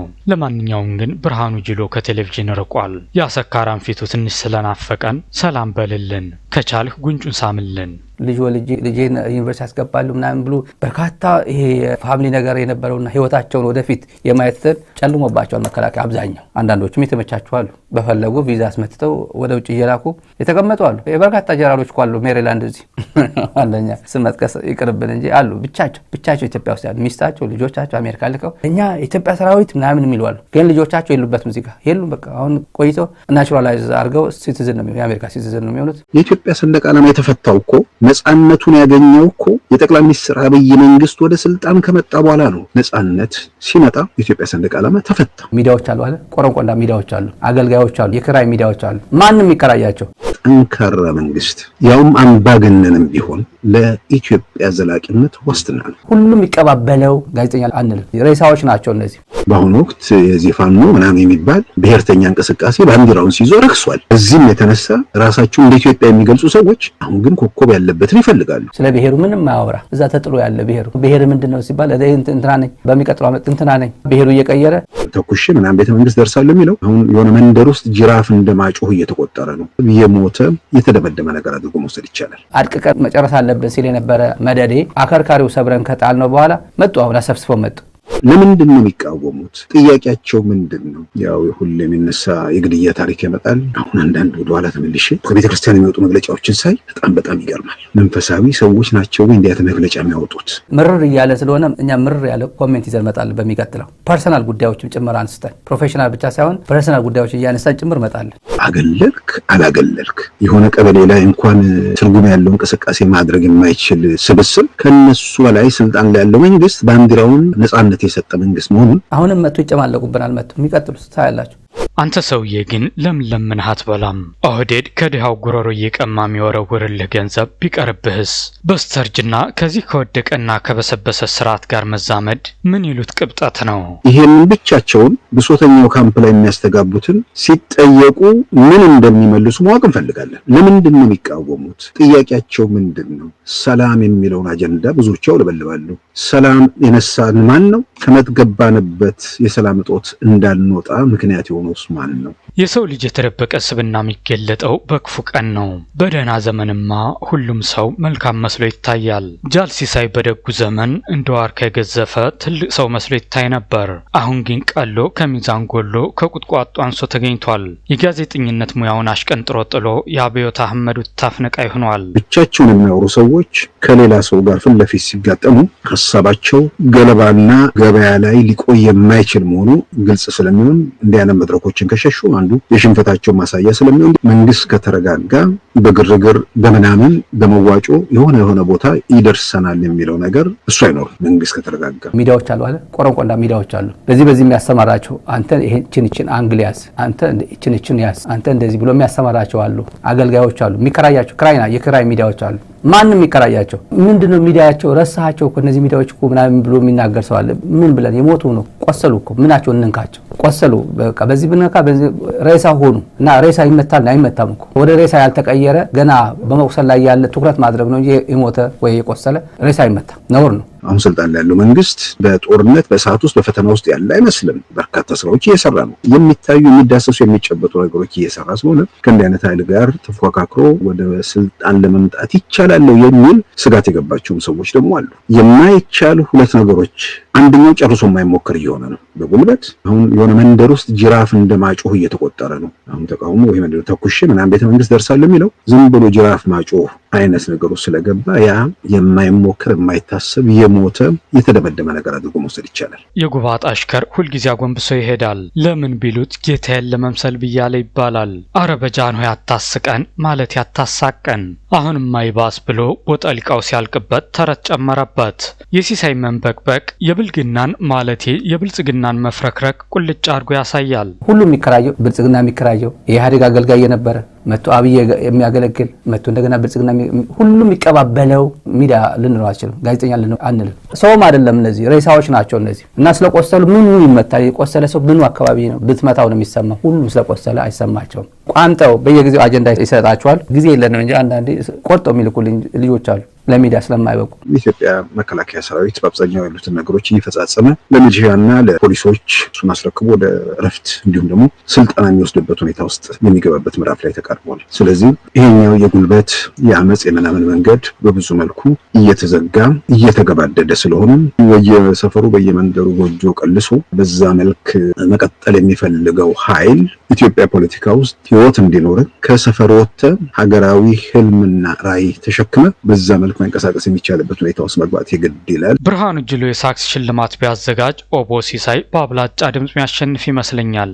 አጀሬው በሳምንት 7 ቀን ዩቲዩብ ላይ ተጥዶ የገዳይ አህመድን ማለቴ የአብይ አህመድን ገመና ለመደበቅ ሲንደፋደፍ ይውላል። ሲሳይ አንዳንዴ ከናፍሮን ሲከፍት ለምን እንደው አላውቅም ጭነስ ሲበዛባት ዙራ ልትናከስ አፏን የምትከፍተው የሰፈራችን በቅሎ ትዝ ትለኛለች።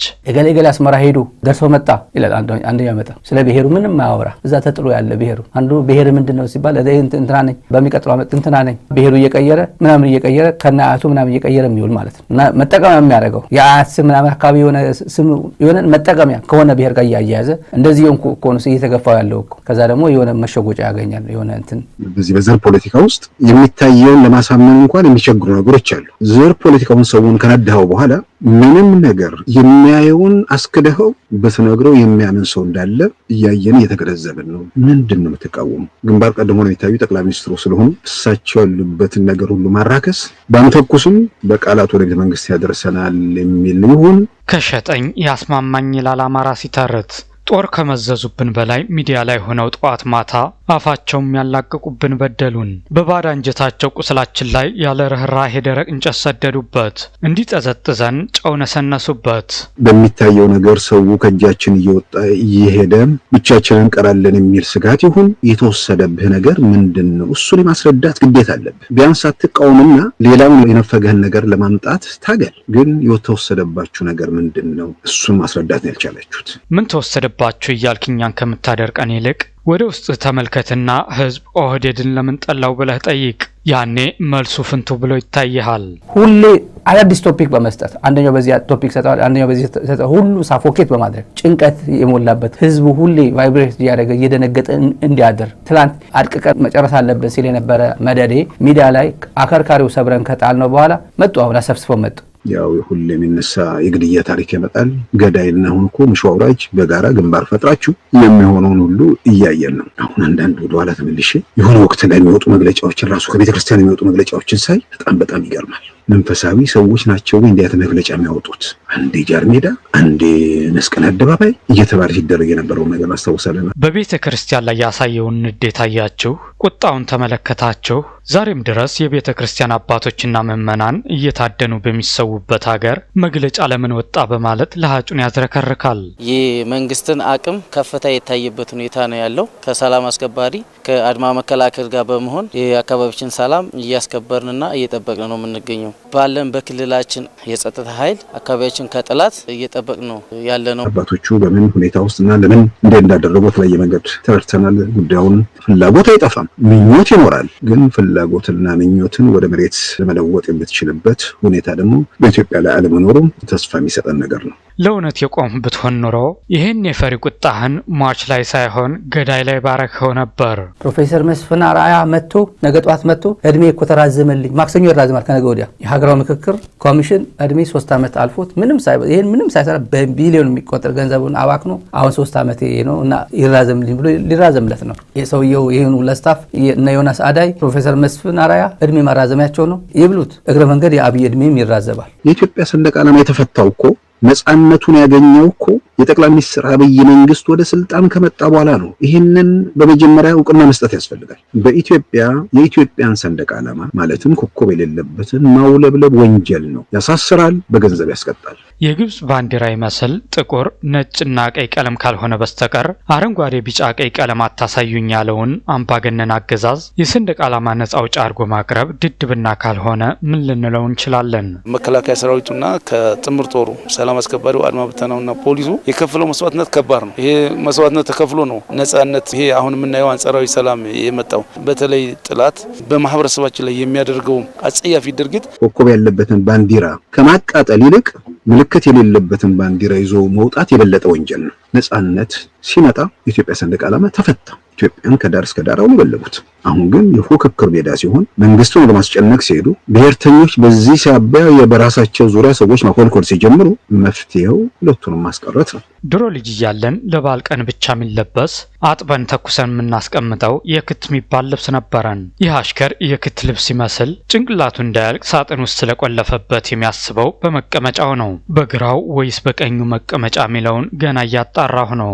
ኢንስትሩመንት እየሆኑ ነው። በዚህ ምርጫ ቦርድ ኢንስትሩመንት አለች። ደብዳቤ ጽፋለች። በፈለገበት ሰዓት አግጃለሁ አባራለሁ ትላለች። መስፍን አርአያ ደግሞ እያወያየው ነው። ጭራሽ ምን ብሎ ነበር? ማረሳ በፍጹም ማረሳ እንዲሁ ማንም ወደ ውይይት ወደ ሀገራዊ ምክክር መግባት እንፈልጋለን የሚሉ አካላት ከመጡ እነፋኖም ፋኖም የአማራ ኃይሎችም የኦሮሚያ ምክትም እኛ ዋስትና እንሰጣለን ያሉት ዋስትና እንሰጣለን። እርግጥ ነው በአሁኑ ወቅት የዚህ ፋኖ ምናምን የሚባል ብሔርተኛ እንቅስቃሴ ባንዲራውን ሲይዞ ረክሷል። ጥያቄ ውስጥ የማይገባ ነገር ነው። በዚህም የተነሳ ራሳቸውን እንደ ኢትዮጵያ የሚገልጹ ሰዎች ድሮ አረንጓዴ ቢጫ ቀዩን ብቻ ነበር። አሁን ግን ኮከብ ያለበትን ይፈልጋሉ። ከዛው ከብሔርተኛው ካምፑ ልዩነት እንዳላቸው ለማሳየት ይህ ምርኮኛ የደርግ ወታደር ለአናብስቱ ያለውን ስር የሰደደ ጥላቻ እያሳየን ነው። በእውነት ከእንዲህ አይነት የአእምሮ መሻገት ያውጣን። እንደ ቦረና ወረዳ የሀገር ሽማግሌ በመላክ የሃይማኖት አባት ታዋቂ ሰዎችን በመላክ እንዲገቡ የማድረግ ስራ እንደዚሁም ደግሞ የጽንፈኛ ቤተሰብን በማወያየት በርካታ ልጆች በሰላማዊ መንገድ ገብተው የታድሶ ፕሮግራም ወስደው ከኛ ጋርም እንዲሰሩ በማድረግ እዛ ውስጥም በተሳሳተ መንገድ የሚሆን አስበውበትም የገቡትን ለመመለስ በርካታ ስራዎች እየተሰሩ ያለበት ሁኔታ ነው ያለው። ምክክር ኮሚሽኑ ገለልተኛ ስለሆነ እንደዚህ ስላልሆነ ከምክክር ኮሚሽኑ አግልያለሁ አገለልክ አላገለልክ የሆነ ቀበሌ ላይ እንኳን ትርጉም ያለው እንቅስቃሴ ማድረግ የማይችል ስብስብ የኢትዮጵያ ሀገራዊ ምክክር ኮሚሽን ላይ ያለው ምሁራን የመንግስትን ጫና መንግስት በዚህ ሲባቸው በዛ ሲጎትታቸው እንትን የሚሉ ሰዎች አይደሉም። በማናቸው መንገድ እናቃለን። በቀደም አንድ ወዳጀን ለምንድነው ሲስ ቡኒ ሸሚዝ የሚያዘወትረው ብዬ ስጠይቀው ምን ቢለኝ ጥሩ ነው ከጋቢናው ጋር እንዲመሳሰል ፈልጎ ነው አለኝ። ያ መዳም አመድ ቀለም ይወዳል ማለት ፈልጎ መሰለኝ። ክላሽ ይዞ መጣ። ክላሽና አስቀምጠና እና እኔ ዋስትና ሰጣለሁ ያሉ ሰውዬ በቦሌ ልግባ ያለ ልደቱ አያሌው ዋስትና ሊሰጡ አልቻሉም። ፕሮፌሰር መስፍን አራያ አይችሉማ። እኔ እነዚህ መተው እድሜ ልካቸው በእንደዚህ አይነት ትልቅ ማዕረግ ሰው ሲጠራቸው ቆይቶ እንደነ ዶክተር ዮናስ አዳይ አሁንም መጥቶ ይጨማለቁብናል። መጥቶ የሚቀጥሉት ታያላችሁ። ሀገራዊ ምክክር ኮሚሽኑ ወደንም ጠላዋለሁ ወደ ኋላ የሚመለስ አይመስለኝም። የምክክር ኮሚሽኑ ለምን እንደሚጠላ ግልጽ ነው። የምክክር ኮሚሽን ሳይሆን የሽግግር ነገር ነው የሚፈልጉት እነሱ። የሽግግር መንግስት፣ የመዋጮ መንግስት፣ የበሻሻው ጅምራ አራዳ የሽግግር መንግስት ባላደራ እያላችሁ ስልጣንን ከምትገዳደሩኝ ጋር ሰይፍም ማዘዛለሁ ብሎ ዘሎ የገባበት ጦርነት መቋጫው ጠፍቶታል። ማህበረሰቡ ከጊዜ ወደ ጊዜ እያስወጣው እየገፋው ማህበረሰቡ ተደራጅቶ እየተዋጋው ነው። በሰላም አልገባም አሁንም ማህበረሰቡን እያሰቃየው አሁንም የጸጥታ ኃይሉን እየተዋጋው ቀጥላለሁ ካለ እኛ ይሄን ኃይል አለ ድርድር እንዋጋለን። ምንም ለድርድር ስለማይቀር ማለት ነው። በሆነ ወቅት ላይ ህግና ስርዓት በፈረሰበት መንግስት የመቆጣጠር አቅሙ በጣም ደካማ በነበረበት ያኔ ሽግግር መንግስት እያሉ ማዋከብ የሚመስል ነገር አለው። ዛሬ ግን ለምን ምን አስገዳጅ ምን ተጽዕኖ በምን ለምን ያደርገዋል? ይሄንን የምክክር ኮሚሽኑ ጠብ የሚል ነገር አላመጣም። ብርሃኑ ጅሎም ከጭንቀቱ ጋር ሱስ ጠንቶበታል። በዚህ መሃል የ4 ኪሎ ጨቅላ ግራ ገብቶታል። መሬት ጠቦታል። የትግራይ ጉዳይ ሳትመልስ የአማራ ክልል ጉዳይ ሳትመልስ ኦሮሚያ ሳትመልስ አዲስ አበባና ድሬዳዋ አወያየው ብለ በቢሊዮኖች ገንዘብ ያፈሰስ አገራዊ ምክክር ያልክ አገሩን ትበጠብጣለህ። ይሄ ሰውዬ ግን ነግሮናል። ሐሳብ የላችሁ እኔ ብቻ ነኝ ሐሳብ ያለኝ ያኔ ሲነግረን ነበር። ሐሳብ ይፈራል፣ መነጋገር አይፈልግም። ይመጣሉ ፕሮፌሰር መስፍን ትንሽ እኛም ያፈርን ትልልቅ ሰውን ያከበርናቸው። ዘረኝነት እንዲህ ነገር አውጥቶ በየሰፈሩ እንትን በሚልበት ብሔርተኝነት ጠንቅ መከራ ፍርዳ በሆነበት በዚህ ሰዓት ጠንካራ መንግስት ያውም አምባገነንም ቢሆን ለኢትዮጵያ ዘላቂነት ዋስትና ነው። ይሄ ለፖለቲካ ኮሬክትነስ ምናምን ተብሎ መሽኮርመም አያስፈልግም። እንደ ሲሳይኛ የተከበረው የጋዜጠኝነት ሙያን ያረከሰ አላየሁም። ድሮ የደርግ ወታደር በነበረበት ሰዓት አምባገነኑ መንጌ እንደ በሬ ጠምዶ ስላረሰው ኮርቻ ጭኖ ስለጋለበው ዛሬም ለጦቢያ አምባገነን ስርዓት ነው የሚያስፈልገው ማለት ጀምሯል። የብልጽግና ፓርቲና የለውጡ መንግስት አዲስ አበባን እንደ ስሟ አዲስ አበባና ውብ እናረጋታለን። አዲስ አበባ የኢትዮጵያውያን ዋና ከተማ ናት። የአፍሪካ የፖለቲካ ማዕከል ናት። በዓለም 3ኛዋ የዲፕሎማቲክ ሴንተር ናት። ስለዚህ አዲስ አበባን ስሟ ጋር ከታሪኳ ጋር በሚመጥን ደረጃ እናደርሳለን። ስለዚህ ከባንዲራው ጋር ተያይዞ አሁን አንዳንዶች የባንዲራ ተቆርቋሪ ምናምን ለመሆኑ የሚያስቡ ሰዎች ከነሱ በላይ ስልጣን ላይ ያለው መንግስት ባንዲራውን የፈታ ነጻነት የሰጠ መንግስት መሆኑን አለመረዳት ቢረዱም ደግሞ ለገበያ ስለሚመች እሱ ላይ ማላዘን የመረጡ ይመስለኛል። ቀሚሱን የእናቶች መቀነት ላይ ሸሚዙን ኮሌታውን የኢትዮጵያ ሰንደቅ ዓላማ ማድረግ አልፎ አልፎ እንዲያንን ነገር ተደረገ የሚባል ነገር ስለሚሰማ አሜሪካ እየኖሩ አምባገነንነትን መመኘት መረገም ነው። አቡይ አህመድን መደገፍ አለመታደል ነው። አንድ ሐሙስ ነው የቀራቸው እግራቸው ወደ መቃብር ከተዋል ብሎ አብይም ስለቀለደባቸው እኛም እየተሸማቀቅ ነው እንጂ ምርር እያለ ስለሆነ እኛም ምርር ያለ ኮሜንት ይዘን መጣል። በሚቀጥለው ፐርሰናል ጉዳዮችም ጭምር አንስተን ፕሮፌሽናል ብቻ ሳይሆን ፐርሰናል ጉዳዮች እያነሳን ጭምር መጣል። ለውይይት እድሜ ማራዘሚያ የአብይ አህመድ እድሜ ማራዘሚያ ማለት ነው። በቀንም በምሽትም እየተንቀሳቀሱ መገኘታቸው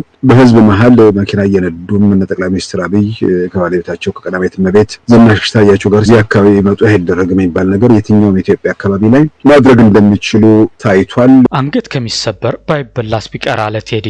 የኦህዴድ መራሹ ብልግና ደንገጡሮች በዚህ ደረጃ የወረዱ ናቸው።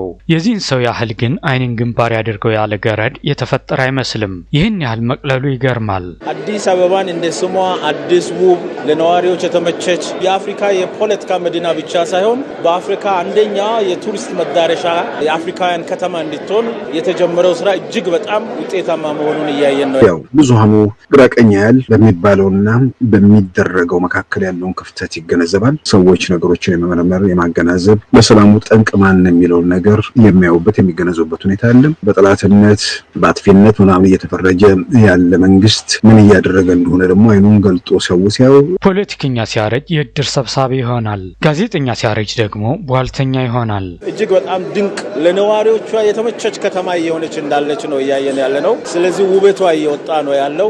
ወደ ማታ ስንመጣ አሁን እዚህ እያየን ነው ያለ ነው። ይሄ አካባቢ ለነዋሪዎች የተመቸች ከተማ መሆኗን እያየን ነው ያለ ነው። ሁለተኛ ሰው ተኮር ስራዎች እየተሰሩ መሆኑን እያየን ነው። በጥላቻም በስልጣን በምናምን የሚቃወሙ ሰዎች እንዳሉ ጥያቄ ውስጥ የለም። ሰዎች፣ ግለሰቦች፣ ቡድኖች በኢትዮጵያ ቁጥር ውስጥ እዚህ ግባ ማይባሉ ከዛ መዓት ከዛ ችግር ከዛ ፈተና ከዛ ስቃይ አወጣለሁ ያሉ ሰዎች በመጀመሪያ የስቃዩ የመከራው የሰቆቃው ምንጭ መሆናቸውን መረዳቱ ባረመኔው አምባገነን ዳይፐር ቀያሪዎች አስተሳሰብ አገዛዙንም ሆነ መሪውን መቃወም ነውር ነው። እውነቱ ያለው እኛ ጋር ብቻ ስለሆነ እኛን ስሙን እያሉን ነው። ደሃ ተኮር ሰው ተኮር የነገውን ትውልድ ተኮር መሆኑን እያየን ነው ያለ ነው።